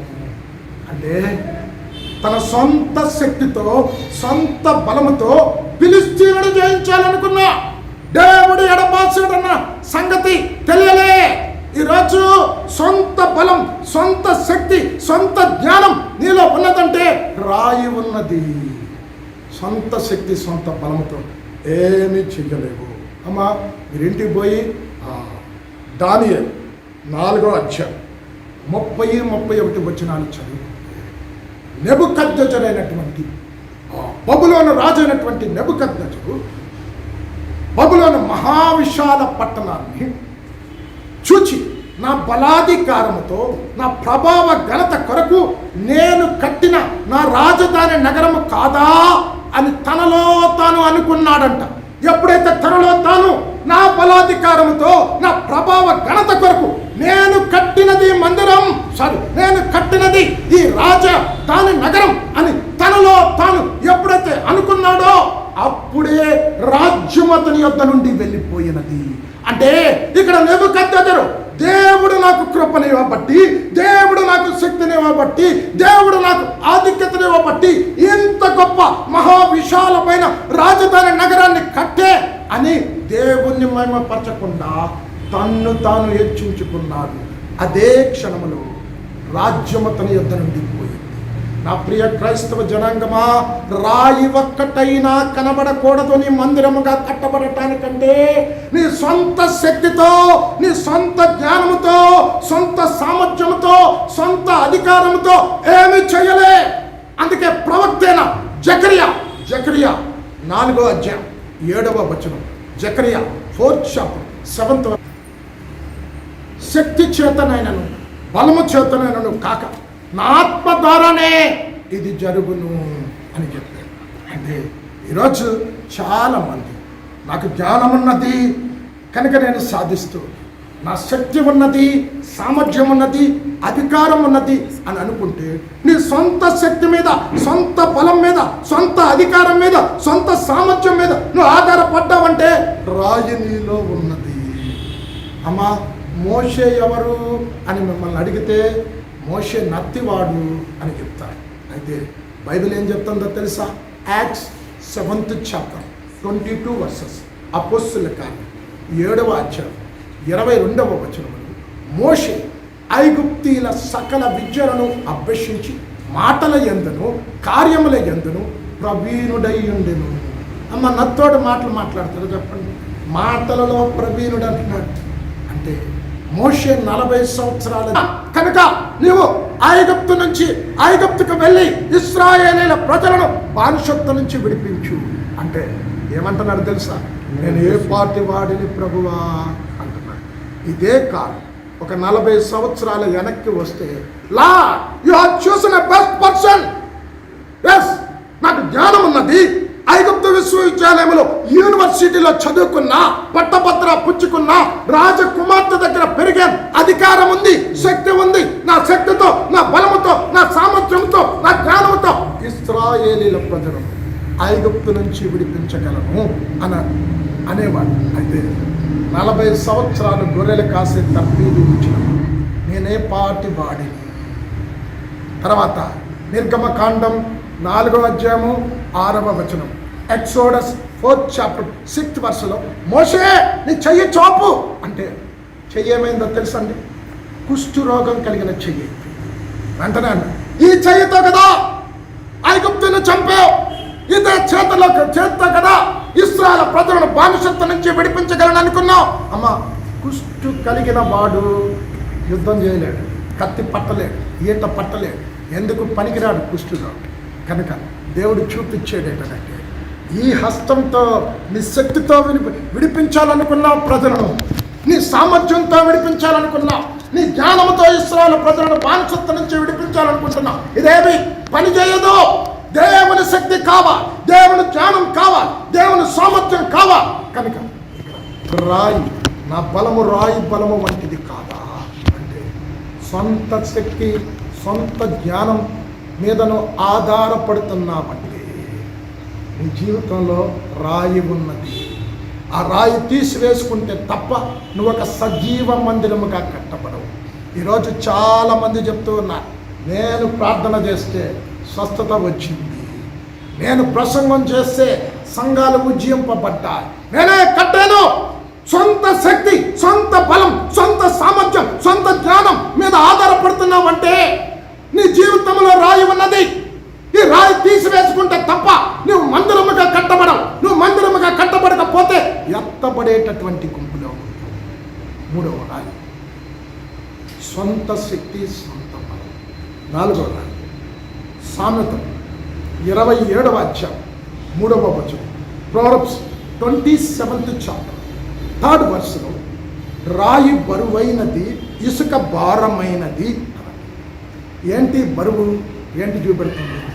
దేవుని బిడ్డలమైన మనం, క్రీస్తు రక్తంలో కడగబడిన మనం, మన జీవితంలో ఎన్నో సమస్యల నుంచి, ఎన్నో శ్రమల నుంచి వెళ్తున్నాం, ఎన్నో శోధనల నుంచి వెళుతున్నాం. శ్రమలు వచ్చినప్పుడు, శోధనలు వచ్చినప్పుడు నీ భారభరితమైన ఆత్మతో నింపబడ్డావు అంటే నీ జీవితంలో రాయి.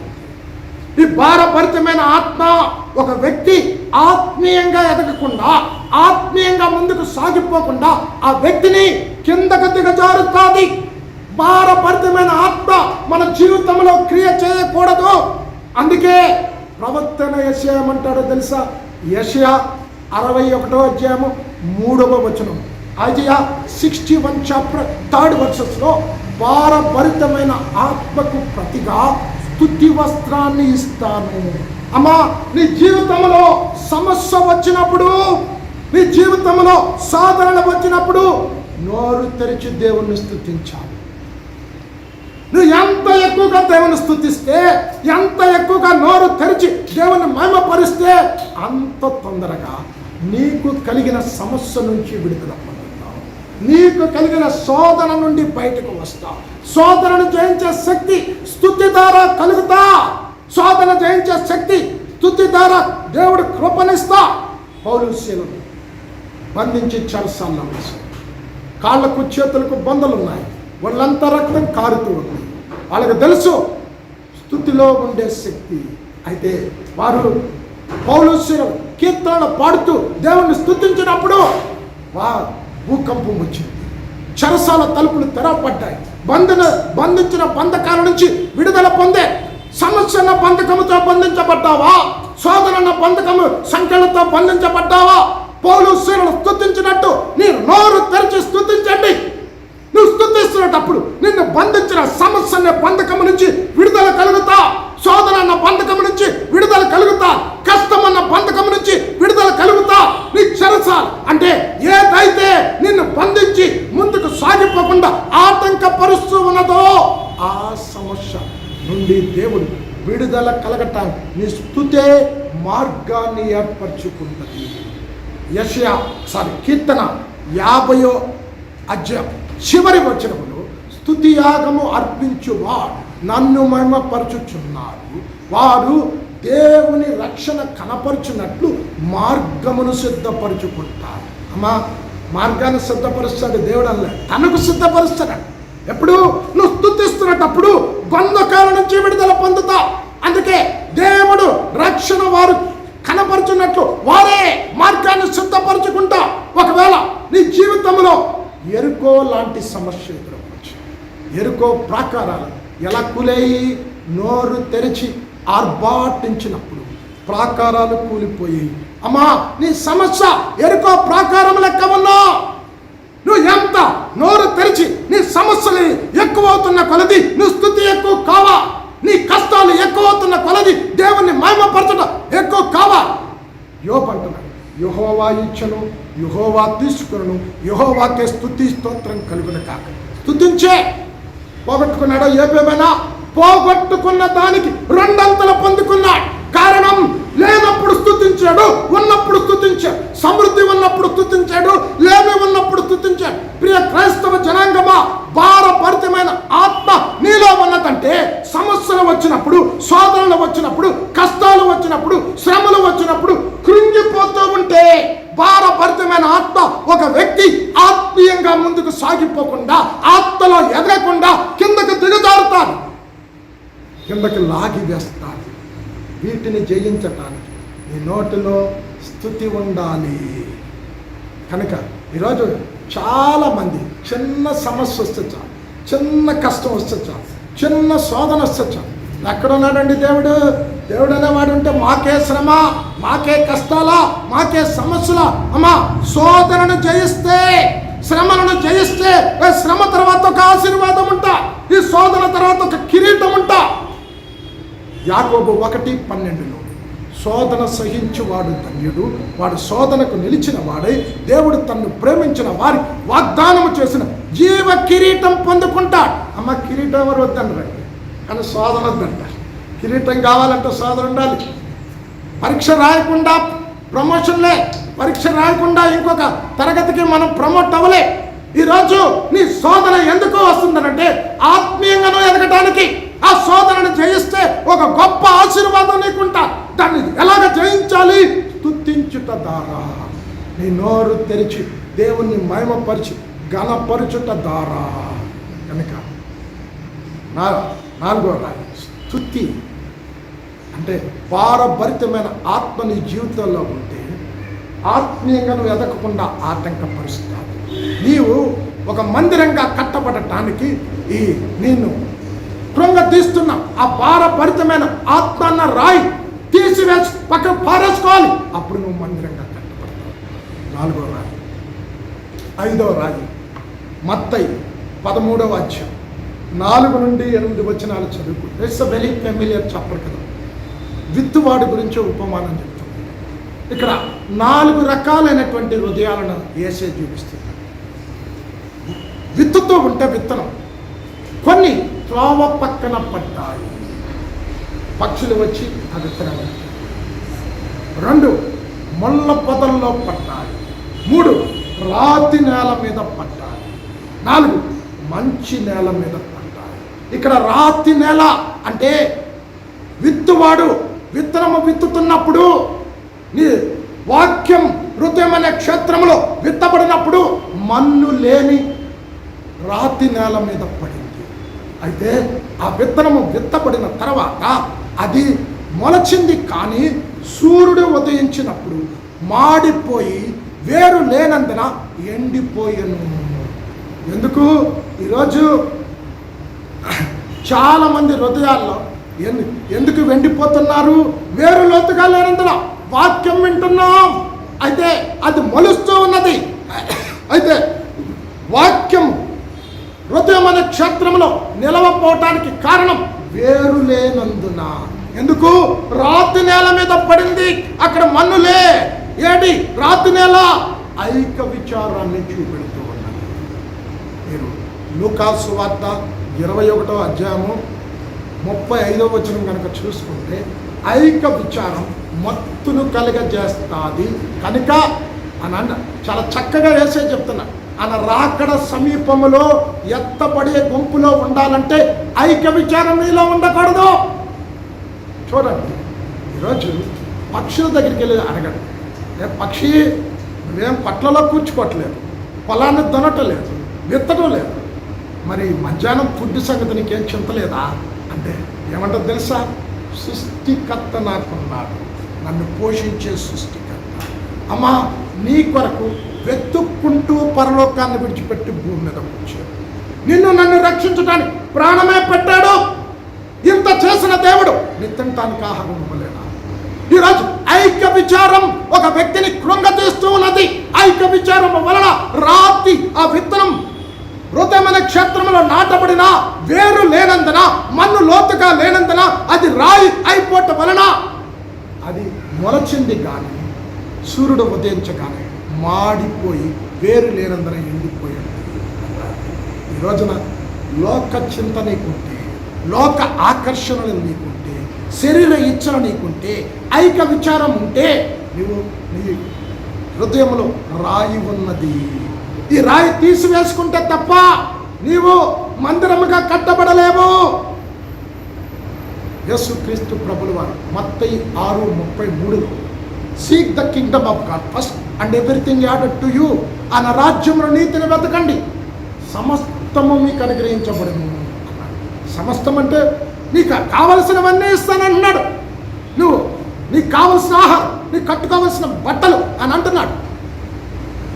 ఆకాశ పక్షులు చూడు, అవి విత్తవు కోయవు, దానిని పరలోకపు తండ్రి పోషించడం లేదా?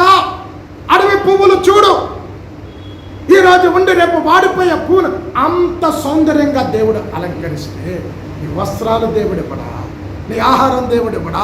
ఐక్య విచారం అన్న చింత మనుషులలో ఉండబట్టి రాతి నేల మీద ఆ విత్తనం పడింది, మొలిచింది, కానీ ఐక్య విచారం అణిచివేసింది. ఆత్మీయంగా ఎదగకుండా అణిచివేసింది కనుక ఎదగలేదు. 5వ రాయి ఐక్య విచారం చింత ఉండకూడదు.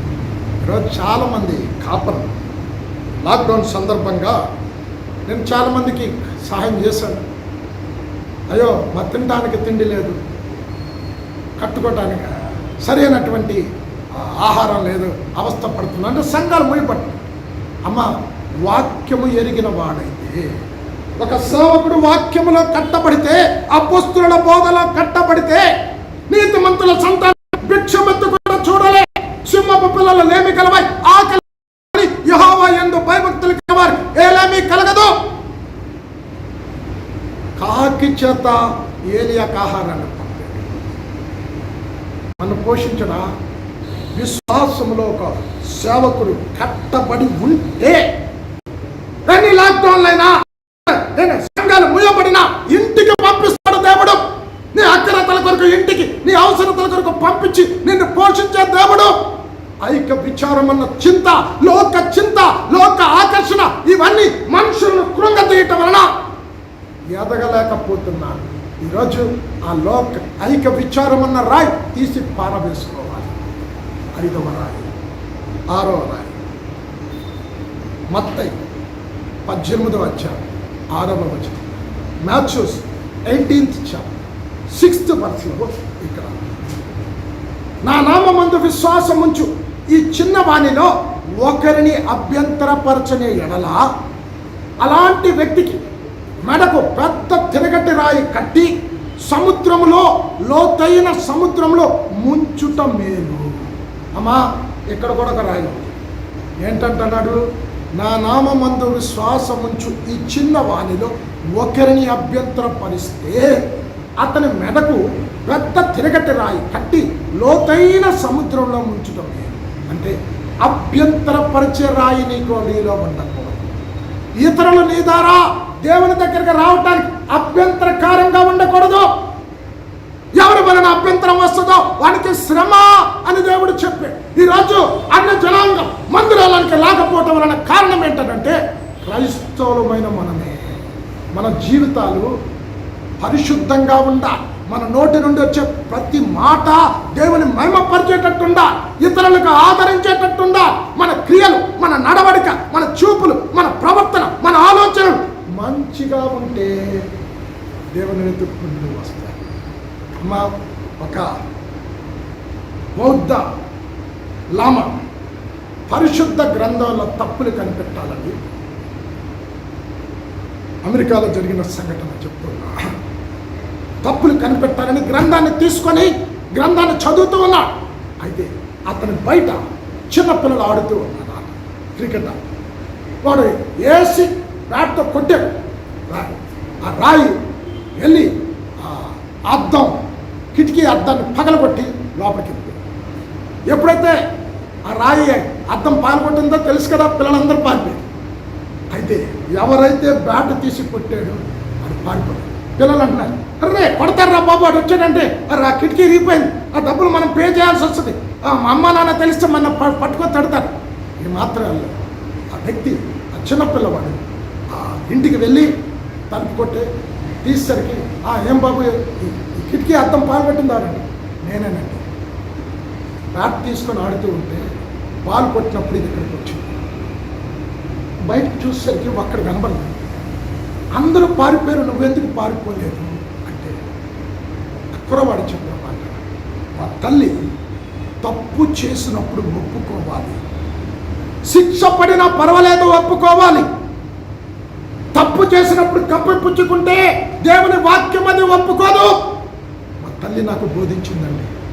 కనుక నాకు మీరు శిక్షించినా పర్వాలేదు, ఒప్పుకోవటానికి వచ్చాను. పరిశుద్ధ గ్రంథంలో తప్పు కనిపెట్టాలి అని పరిశుద్ధ గ్రంథాన్ని తీసుకొని చదువుతున్న లామా వాక్యము విని ఎంత పరిశుద్ధత కలిగి జీవిస్తే వీరి దేవుడు ఎంత గొప్పవాడు అని సదుద్దేశంతో వాక్యాన్ని చదువుట ప్రారంభించే క్రైస్తవుడిగా బౌద్ధ లామా మార్చబడ్డాడు. కారణం ఒక మంచి ప్రవర్తన. అభ్యంతరపరిచే రాయి ఈరోజు కనబడకూడదు. మన ద్వారా అనేకులు దేవుని మందిరానికి రాలేకపోతున్నాం. యేసయ్యే పౌలు రోమా 2వ అధ్యాయం 24వ వచనం, రోమన్ 2nd chapter 24 వర్సెస్లో ఇక్కడ అన్నాడు, మిమ్మల్ని బట్టి నా నామం అన్ని జనాంగంలో దూషించబడుతూ ఉన్నది. క్రైస్తవుడు ఒక పరిశుద్ధత కలిగి జీవిస్తే, క్రైస్తవుడు తన పని చేస్తున్న స్థలములో, ఏమండి నేను క్రైస్తవుడిని, లంచం తీసుకోను అంటే అవతల వ్యక్తి మనం చూసి, అరే ఈయన ఎంత పరిశుద్ధంగా ఉంటే ఈయన దేవుడు ఎంత గొప్ప దేవుడు. వస్తారు ఈరోజు మన ప్రవర్తన అన్న జనాంగం యేసే దగ్గరికి రాకుండా ఆటంకపరుస్తూ, మన మాటలు మన క్రియలు అభ్యంతరపరుస్తూ ఉన్నాయి. అభ్యంతరపరిచేవాడు మనకు పెద్ద తిరగట్రాయి కట్టి లోతైన సముద్రంలో దించమని చెప్తున్నాడు. అంటే ఇతరుల దేవుని దగ్గరికి రాకుండా అభ్యంతరకరముగా ఉన్న మాటలు ఏవైతే ఉన్నాయో అవి తీసేసుకోవాలి. ఈరోజు చాలామంది అమ్మ ఒకసారి రివైవల్ మీటింగ్కి నేను విజయవాడలో, ఆ రోజు సహజంగా నేను లాస్ట్ డే ఖచ్చితంగా సెకండ్ కమింగ్లో ఒక వర్తమానం ఎత్తుకొని పరలోకం గురించి చెప్తా. ఎందుకంటే సిద్ధపరచాలి. నా గోల్ ఏంటంటే సంఘాన్ని రాకడ కొరకు సిద్ధపరచాలి. ఆ వాక్యం అంతా అయిపోయిన తర్వాత ఒక ఉమెన్స్ ప్రెసిడెంట్కి వాక్యం ఇచ్చింది, ప్రార్థన ఇచ్చింది. చాలా చక్కగా ప్రార్థన చేసింది. ఎంత మంచి మాటలు ఉపయోగించిందంటే నేను ఆశ్చర్యపోయాను. ఎంత మృదువైన మాటలతో చక్కగా ప్రార్థన చేసింది. కళ్ళు తెరిచి చూసి ఆహా ఎంత భక్తి పర్రాలి మనం. పాస్టర్ గారు అన్నారు, రాత్రి మేమే ట్రైన్ ఎక్కిస్తాం, మీరు మా ఇంట్లో ఎంతవరకు భోజనం చేయలేదు, ఒక పూట భోజనం చేసి వెళ్ళండి, రాత్రి డిన్నర్ చేశాను. పాస్టర్ గారి ఇంటికి ఇంకా కొద్ది క్షణాల్లో నేను మా మిస్సెస్ సెంటర్ అవుతాం అనగా నల్లాలో కొట్టుకుంటున్నారు ఆర్డర్.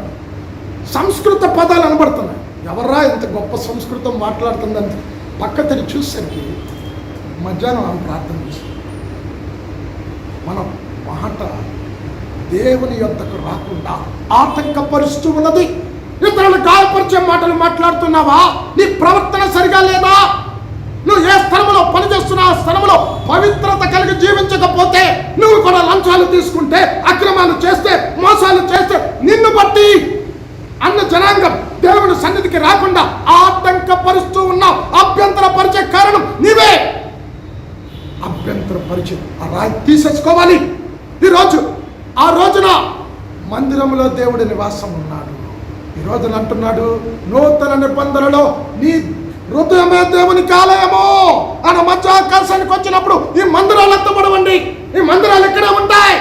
ఈ మందిరాన్ని 1000 ఏళ్ల పరిపాలన సాతానుడు ఉపయోగించుకుంటాడు. ఈరోజు నీవు నేనే ఎత్తబడేటటువంటి మందిరాలు. ఈ మందిరాలలో రాయి ఉండకూడదు. 6వ రాయి, 7వ రాయి, చివరి రాయి. యోహాను సువార్త 11వ అధ్యాయం 39-40 వచ్చి. It's a very familiar chapter. లాజరు చనిపోయాడు.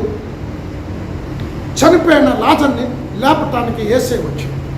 మార్త మరియలు యేసేను చూసి, ప్రభువా నువ్వు ఎక్కడ ఉంటే నా సహోదరుడు చనిపోయి ఉండేవాడు కాదు అని ప్రభుల వారిని, అమ్మ ఇప్పుడైనా నమ్మితే దేవుని మహిమను చూస్తాం అని, ఆ సమాధి ఎక్కడుందో తీసుకొని వెళ్ళండి అంటే అంటున్నాను. ఇప్పటికే 4 దినాలు అయ్యింది. వాసన కొడుతుంది చనిపోయే ఆ యొక్క శవం. ప్రభుల వారు అంటున్నారు, ఇప్పుడైనా నమ్మితే అద్భుతం చూస్తాం. ఆ సమాధి దగ్గరికి వెళ్ళే ఆ సమాధి మీద రాయి పెట్టబడింది. అంటే యేసయ్య అద్భుతం చెయ్యాలంటే రాయి తీయబడాలి. అంటే ఎంతవరకు రాయి ఉంటుందో అంతవరకు అద్భుతం జరగదు. ఈరోజు క్రైస్తవ సంఘాలలో అద్భుతాలు జరగకపోవటానికి, క్రైస్తవ కుటుంబాలలో అద్భుతాలు జరగకపోవటానికి అవిశ్వాసం అన్న రాయి నీలో ఉన్నది. ఎంతవరకు ఆ రాయి ఎక్కడ ఉంటుందో, ఆ సమాధి దగ్గర ఉంటుందో దేవుడు అద్భుతం చేయలేడు. రాయి తీస్తే అద్భుతం జరుగుతుంది. చచ్చిపోయినటువంటి ఈ లాజరు శవం లేవాలంటే రాయి పక్కకు దొర్లించబడాలి. ఈరోజు అవిశ్వాసం అన్న రాయి నీలో ఉన్నదా? సందేహం అన్న రాయి నీలో ఉన్నదా? అనుమానం అన్న రాయి నీలో ఉన్నదా? ఆ రాయి తొలగించుకుంటే తప్ప అద్భుతం జరగదు. ఈరోజు కరోనాను చూసి చాలా మంది భయపడిపోతున్నారు. అయ్యో కరోనా నాకు వస్తే ఏం చేయాలి? అమ్మా, ఆ రోజున పస్కా గొర్రె పిల్ల రక్తపు గుర్తులు ఏ ద్వారబంధాల్లో పుయ్యబడ్డాయో మృత్యు దేవత అక్కడ ప్రవేశించలేదు. ఈరోజు పస్కాకు సాదృశ్యమైన యేసు రక్తం నీలో ఉంటే, విశ్వాసం నీలో ఉంటే నీకు కరోనా వ్యాధి రాదు. వచ్చిన దేవుడు స్వస్థపరిచే శక్తిమంతుడైన దేవుడు. రాయి ఎంతవరకు ఆ సమాధి మీద ఉండదో అంతవరకు దేవుడు అద్భుతం చేయలే.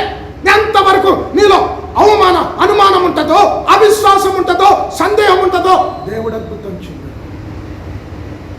మార్కు సువార్త 6వ అధ్యాయం 5వ వచనం. మార్క్ 6:5.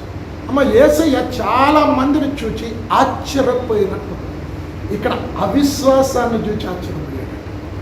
తాను పెరిగిన నజరేతు దగ్గరికి వచ్చాడు. కొంతమంది మీద చేతులుంచి అద్భుతాలు చేయలేదు తప్ప ఇంకే అద్భుతం అక్కడ చెయ్యలేదు అని చెప్పేమన్నాడు తెలుసా? వారి అవిశ్వాసాన్ని చూచి ఆశ్చర్యపోయాడు. మార్కు 6వ అధ్యాయం 5వ వచనం. అయితే శతాధిపతి విశ్వాసాన్ని చూచి ఆశ్చర్యపోయాడు. ఇశ్రాయేలీలలో ఇంత గొప్ప విశ్వాసం ఎవరిలో చూడలే. ఇక్కడ తాను పెరిగిన నజరేతులో అద్భుతాలు చేయలేకపోయాడు. కారణం మరి అవిశ్వాసాన్ని బట్టి ఆశ్చర్యపోయాడు. అమ్మా, ఇక్కడ అంటున్నాడు, రాయి తరలించండి. చనిపోయిన లాజరును సజీవంగా లేపటానికి వస్తే ఇక్కడ మరియమ్మత్తలు అంటున్నారు శవం కంపు కొడతాడు. యేసు అంటున్నాడు, పునరుత్థానమును జీవమును నేనే. యోహాను సువార్త 11:25. పునరుత్థానమును జీవమును నేనే, నా మాటల యందు విశ్వాసం ఉంచువాడు చనిపోయినను తిరిగి బ్రతుకుతాడు. బ్రతికి నా యందు విశ్వాసం ఉంచువాడు ఎన్నటికీ చనిపోడు. రాయి తీయండి. ఎప్పుడైతే రాయి దొర్లించబడింది, చనిపోయిన లాజరు లేచి బయటకు వచ్చాడు. ఈరోజు మన కుటుంబాలను అద్భుతాలు జరగకపోవటానికి కారణం అవిశ్వాసం. మన సంఘాలలో అద్భుతాలు జరగకపోవటానికి కారణం సందేహాలు, అనుమానాలు. అమ్మా, చాలా చక్కగా యాకోబు భక్తుడు యాకోబు 1వ అధ్యాయం 6వ వచనంలో చక్కగా ఒక మాట చెప్తున్నాడు. సందేహించువాడు గాలి చేత చెదరగొట్టి పొట్టువలె ఉంటాడు. అట్టి మనుష్యుడు విమనస్కుడు కనుక దేవుని వద్ద నుండి అతనికి ఏమైనా దొరుకుతుందని విశ్వసించబడు. కన్క్లూడింగ్ కూడా ఇచ్చాడండి. అవిశ్వాసం నీ దగ్గరకు ఉంటే, సందేహం నీలోనికి వస్తే, నువ్వు దేవుని దగ్గరకు వచ్చి ఏమి అడిగినా ఏమి పొందుకోలేవు. స్పష్టంగా యేసయ్య ఆ మాట చెప్పాడు. ఈరోజు అవిశ్వాసం అన్న రాయి మీద ఉన్నదా? మాట ఆ రాయి తొలగించు, అద్భుతం జరుగుతుంది. అవిశ్వాసం అన్న రాయి తీసేయండి, సందేహం అన్న రాయి తీసేయండి. చనిపోయిన లాజరు తిరిగి బతుకుతాడు, సజీవునిగా లేస్తాడు. కనుక 7వ రాయి అవిశ్వాసం అన్న రాయిని తొలగించుకోవాలి. అమ్మ, ముగిస్తూ కూడా 7 రాళ్ళు. ఈరోజు రాయి ఒక్కటైలను సొలొమోను దేవాలయంలో కనబడలేదు. ఇనప పనిముట్ల ధ్వని, సుత్తి ధ్వని కనబడలేదు. రాయి ఒక్కటి కనిపించిన నువ్వు దేవాలయంగా కట్టబడలేదు. నువ్వు దేవాలయంగా కట్టబడకపోతే దేవుడు నీ హృదయంలోకి వచ్చి నివాసం ఉండలేదు. దేవుడు నీ హృదయంలోకి వచ్చి నివాసం ఉండకపోతే ఈ ఆలయము ఆయన మధ్యాకాశానికి వచ్చినప్పుడు ఎత్తబడే గుంపులో ఉండదు. కనుక ఆ రోజు సొలొమోను కట్టిన దేవాలయంలో లోపల చూస్తే రాయి ఒక్కటైనా కనబడలే. ఈరోజు సజీవ మందిరముగా కట్టబడవలసినది నీవు నేనే విశ్వాసులారా. ఈరోజు ఈ రాళ్ళు తీసివేసుకోవాలి. 7 రాళ్ళు ఏంటి? 1 సనుగుట, వాదించుట, ఇతరుల మీద నేరం మోపటం అన్న రాయి తీసేసుకోవాలి. 2 అంతరంగ పురుషునిలో మరణం, హృదయంలో రాయి అయిపోతుంది. ఈ రాయి తీసేసుకోవాలి. 3 సొంత బలం, సొంత జ్ఞానం, సొంత అధికారం అన్న రాయి తీసేసుకోవాలి. 4 భారభరితమైన ఆత్మ, కుంగదీస్తుంది. ఈ రాయి తీసేసుకోవాలి. 5 ఐక విచారం అన్న రాయి తీసేసుకోవాలి. 6 ఇతరుల దేవుని దగ్గరికి రాకుండా ఆటంకపరచు మాటలు, ప్రవర్తనను అభ్యంతరపరిచే రాయి తీసేసుకోవాలి. 7 అవిశ్వాసం అన్న రాయి నువ్వు తీసేసుకోవాలి. తీసేసుకోవాలి. నువ్వు ఒక సజీవమైన మందిరం కట్టాలి. అమ్మా, నువ్వు సజీవమైన మందిరం కట్టబడి మధ్యాకాశానికి వచ్చిన ఈ మందిరాన్ని తీసుకొని పోతాడు. ఆయనతో పాటు 7 ఏళ్ళు మధ్యాకాశంలో చేస్తుంది. ఈరోజు ఎందుకు యేసుని అంగీకరించింది? యేసు మన హృదయంలో ఉన్నారు. ఆయన వచ్చినప్పుడు ఎగిరిపోవాలన్న ఉద్దేశం. నాకు 2-3 రోజుల క్రితం వాట్సాప్లో ఒక మెసేజ్ వచ్చింది. అమెరికా నుంచి ఎవరో పంపారు. చిప్ ఒకటి ప్రారంభమైంది, పెడుతూ ఉన్నారు కూడా స్టార్ట్ అయింది. మేబీ పాస్టర్ గారు పంపుతున్నది మీకు వస్తుంది. అంటే ఏ అంత్యక్రీస్తు పరిపాలన రావటానికి సమస్తం కూడా సిద్ధమవుతుంది. ఈ లోపుగా నీవు నేను సిద్ధపడాలి అంటే నువ్వు మందిరంగా కట్టబడటానికి ఆటంకపరుస్తున్న ఈ రాళ్ళన్నీ తీసేసుకో. సజీవ మందిరంగా కట్టబడి ఎంతబడేటటువంటి గుంపులు మనం దయచేసి కళ్ళు మూసుకొని ప్రార్థన చేసుకోండి. పరిశుద్ధుడిగా మాత్రం ఈ పునరుత్థాన దినము సొలొమోను మందిరం కట్టిన ఇనప పనిముట్లతో సుత్తితనం ఏమీ వినపడలేదు. మందిరం లోపల రాయి ఒక్కటైనా కనపడలేదు. ఈరోజు మేమే సజీవ మందిరం. ఈ కట్టడాల్లో నువ్వు నివాసం ఉండే స్థలం మానవ హృదయం. మా హృదయంలో నువ్వు నివాసం ఉండాలంటే ఈ రాళ్ళు ఏరి వేసుకోవాలి. ఈ రాళ్ళు ఏరి వేసుకోకపోతే మేము మందిరంగా కట్టబడము. మేము మందిరంగా కట్టబడకపోతే ఎత్తబడేటటువంటి గుంపులో ఉండలేము. మేమే సజీవ మందిరాలు. ఈ వాక్యము ద్వారా వివరించి ఈ రాళ్ళు ఏ విశ్వాసులో ఉన్నాయో, ఎంతమంది వాక్యం విన్నారు, ఈ రాళ్ళు ఏరి పారవేసుకోవడానికి తద్వారా వారు ఆటంకపరిచే కార్యాలు ఏవి ఉండకుండా తల్లి రాకడలో ఎత్తబడేటటువంటి ప్రతి విశ్వాసి, ప్రతి క్రైస్తవ కుటుంబం ఉండటానికి యేసు నామంలో ప్రార్థించి వేడుకొంచున్నాము. ఆమేన్. మరొకసారి ప్రేమతో ఆహ్వానించి వాక్యం పంచుకోవటానికి అవకాశం అనుగ్రహించిన పాస్టర్ గారికి, సంఘ సభ్యులకు వందనాలు చెప్తూ ముగిస్తున్నాను.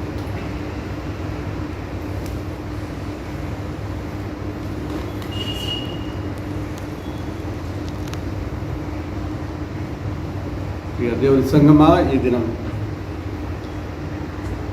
ఇంత అద్భుతమైనటువంటి చక్కటి దైవ సందేశాన్ని వినటానికి దేవుడిచ్చిన ఈ మహా గొప్ప కృపను బట్టి దేవుడికి వందనాలు చెల్లిస్తూ, తన సాధనముగా వాడుకున్నటువంటి రెవరెండ్ కిషోర్ కుమార్ గారికి మనందరి పక్షంగా నేను వందనాలు తెలియజేస్తా ఉన్నాను. ఎన్నో ఆత్మీయ సత్యాలు, లోతైనటువంటి ఆత్మీయ సత్యాలు మరి మనం విని ఉంటున్నాం. ఎంతో హెచ్చరిక, ఎంతో ఆదరణ ఈ వాక్యం ద్వారా మనం పొందుకొని ఉంటున్నాం. నిజమే, మన హృదయాలలో ఉన్నటువంటి రాయి ఉన్నప్పటికీ దాన్ని మనం తొలగించుకున్నప్పుడే మన జీవితాలలో నిజమైన ఆశీర్వాదాన్ని మనం కలిగి ఉంటున్నాం. దుఃఖమునకు ప్రతిగా ఆనందమును దేవుడు మనకు అనుగ్రహించేటటువంటి దేవుడు. కావున ఈ వాక్యాన్ని దేవుడు మనందరి హృదయాలలో ఆశీర్వదించి దీవించుగా మరొకసారి దేవుడు కిషోర్ గారికి హృదయపూర్వక వందనాలు తెలియజేస్తూ ఉంటున్నాను. చివరిలో మనం తెచ్చినటువంటి కానుకలు, దశమ భాగాలు మనం సమర్పించుకున్నాం. మీరున్న స్థలాల్లోనే మీరు కానుకలు ఎత్తండి. మరి అటు సమయంలో లేచి నిల్చండి. ఆశీరావంబల్ మా మీద అనే పాటను మనం పాడుకుందాం. చివరి పాట ఆదికేశ్వర కీర్తనలో 386వ పాట.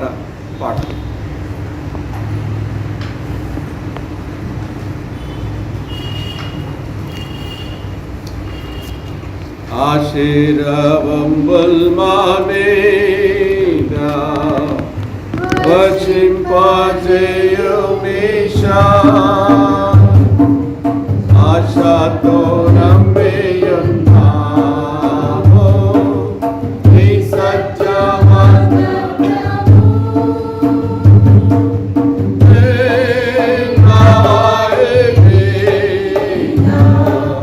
కుమ్మరించుము దేవా,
నుంచి కళ్ళు మూసుకున్నట్టయితే ప్రార్థించుకుంటాం.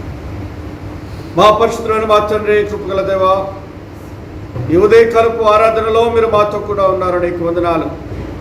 ప్రతి కుటుంబంలో, ప్రతి స్థలంలో మీరుండి మీరు వారిని ఆశీర్వదిస్తూ ఉన్నారు. నీకు కృతజ్ఞతలు తెలియజేస్తూ ఉన్నాను.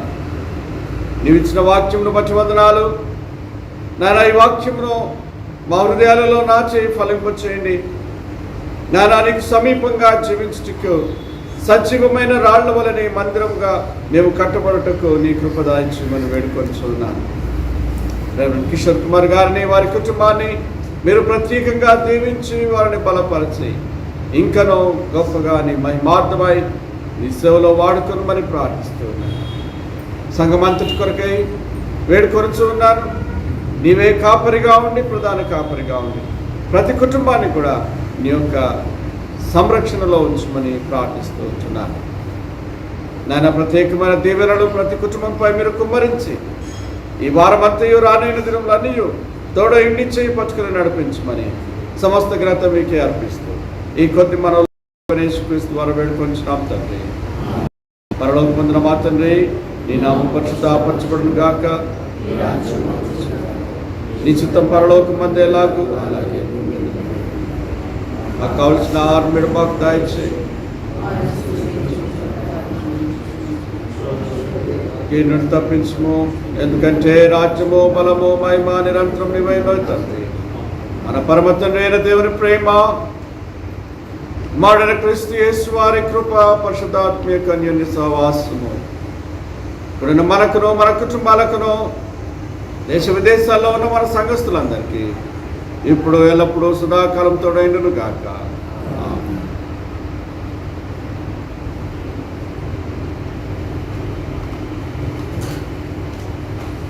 Praise the Lord.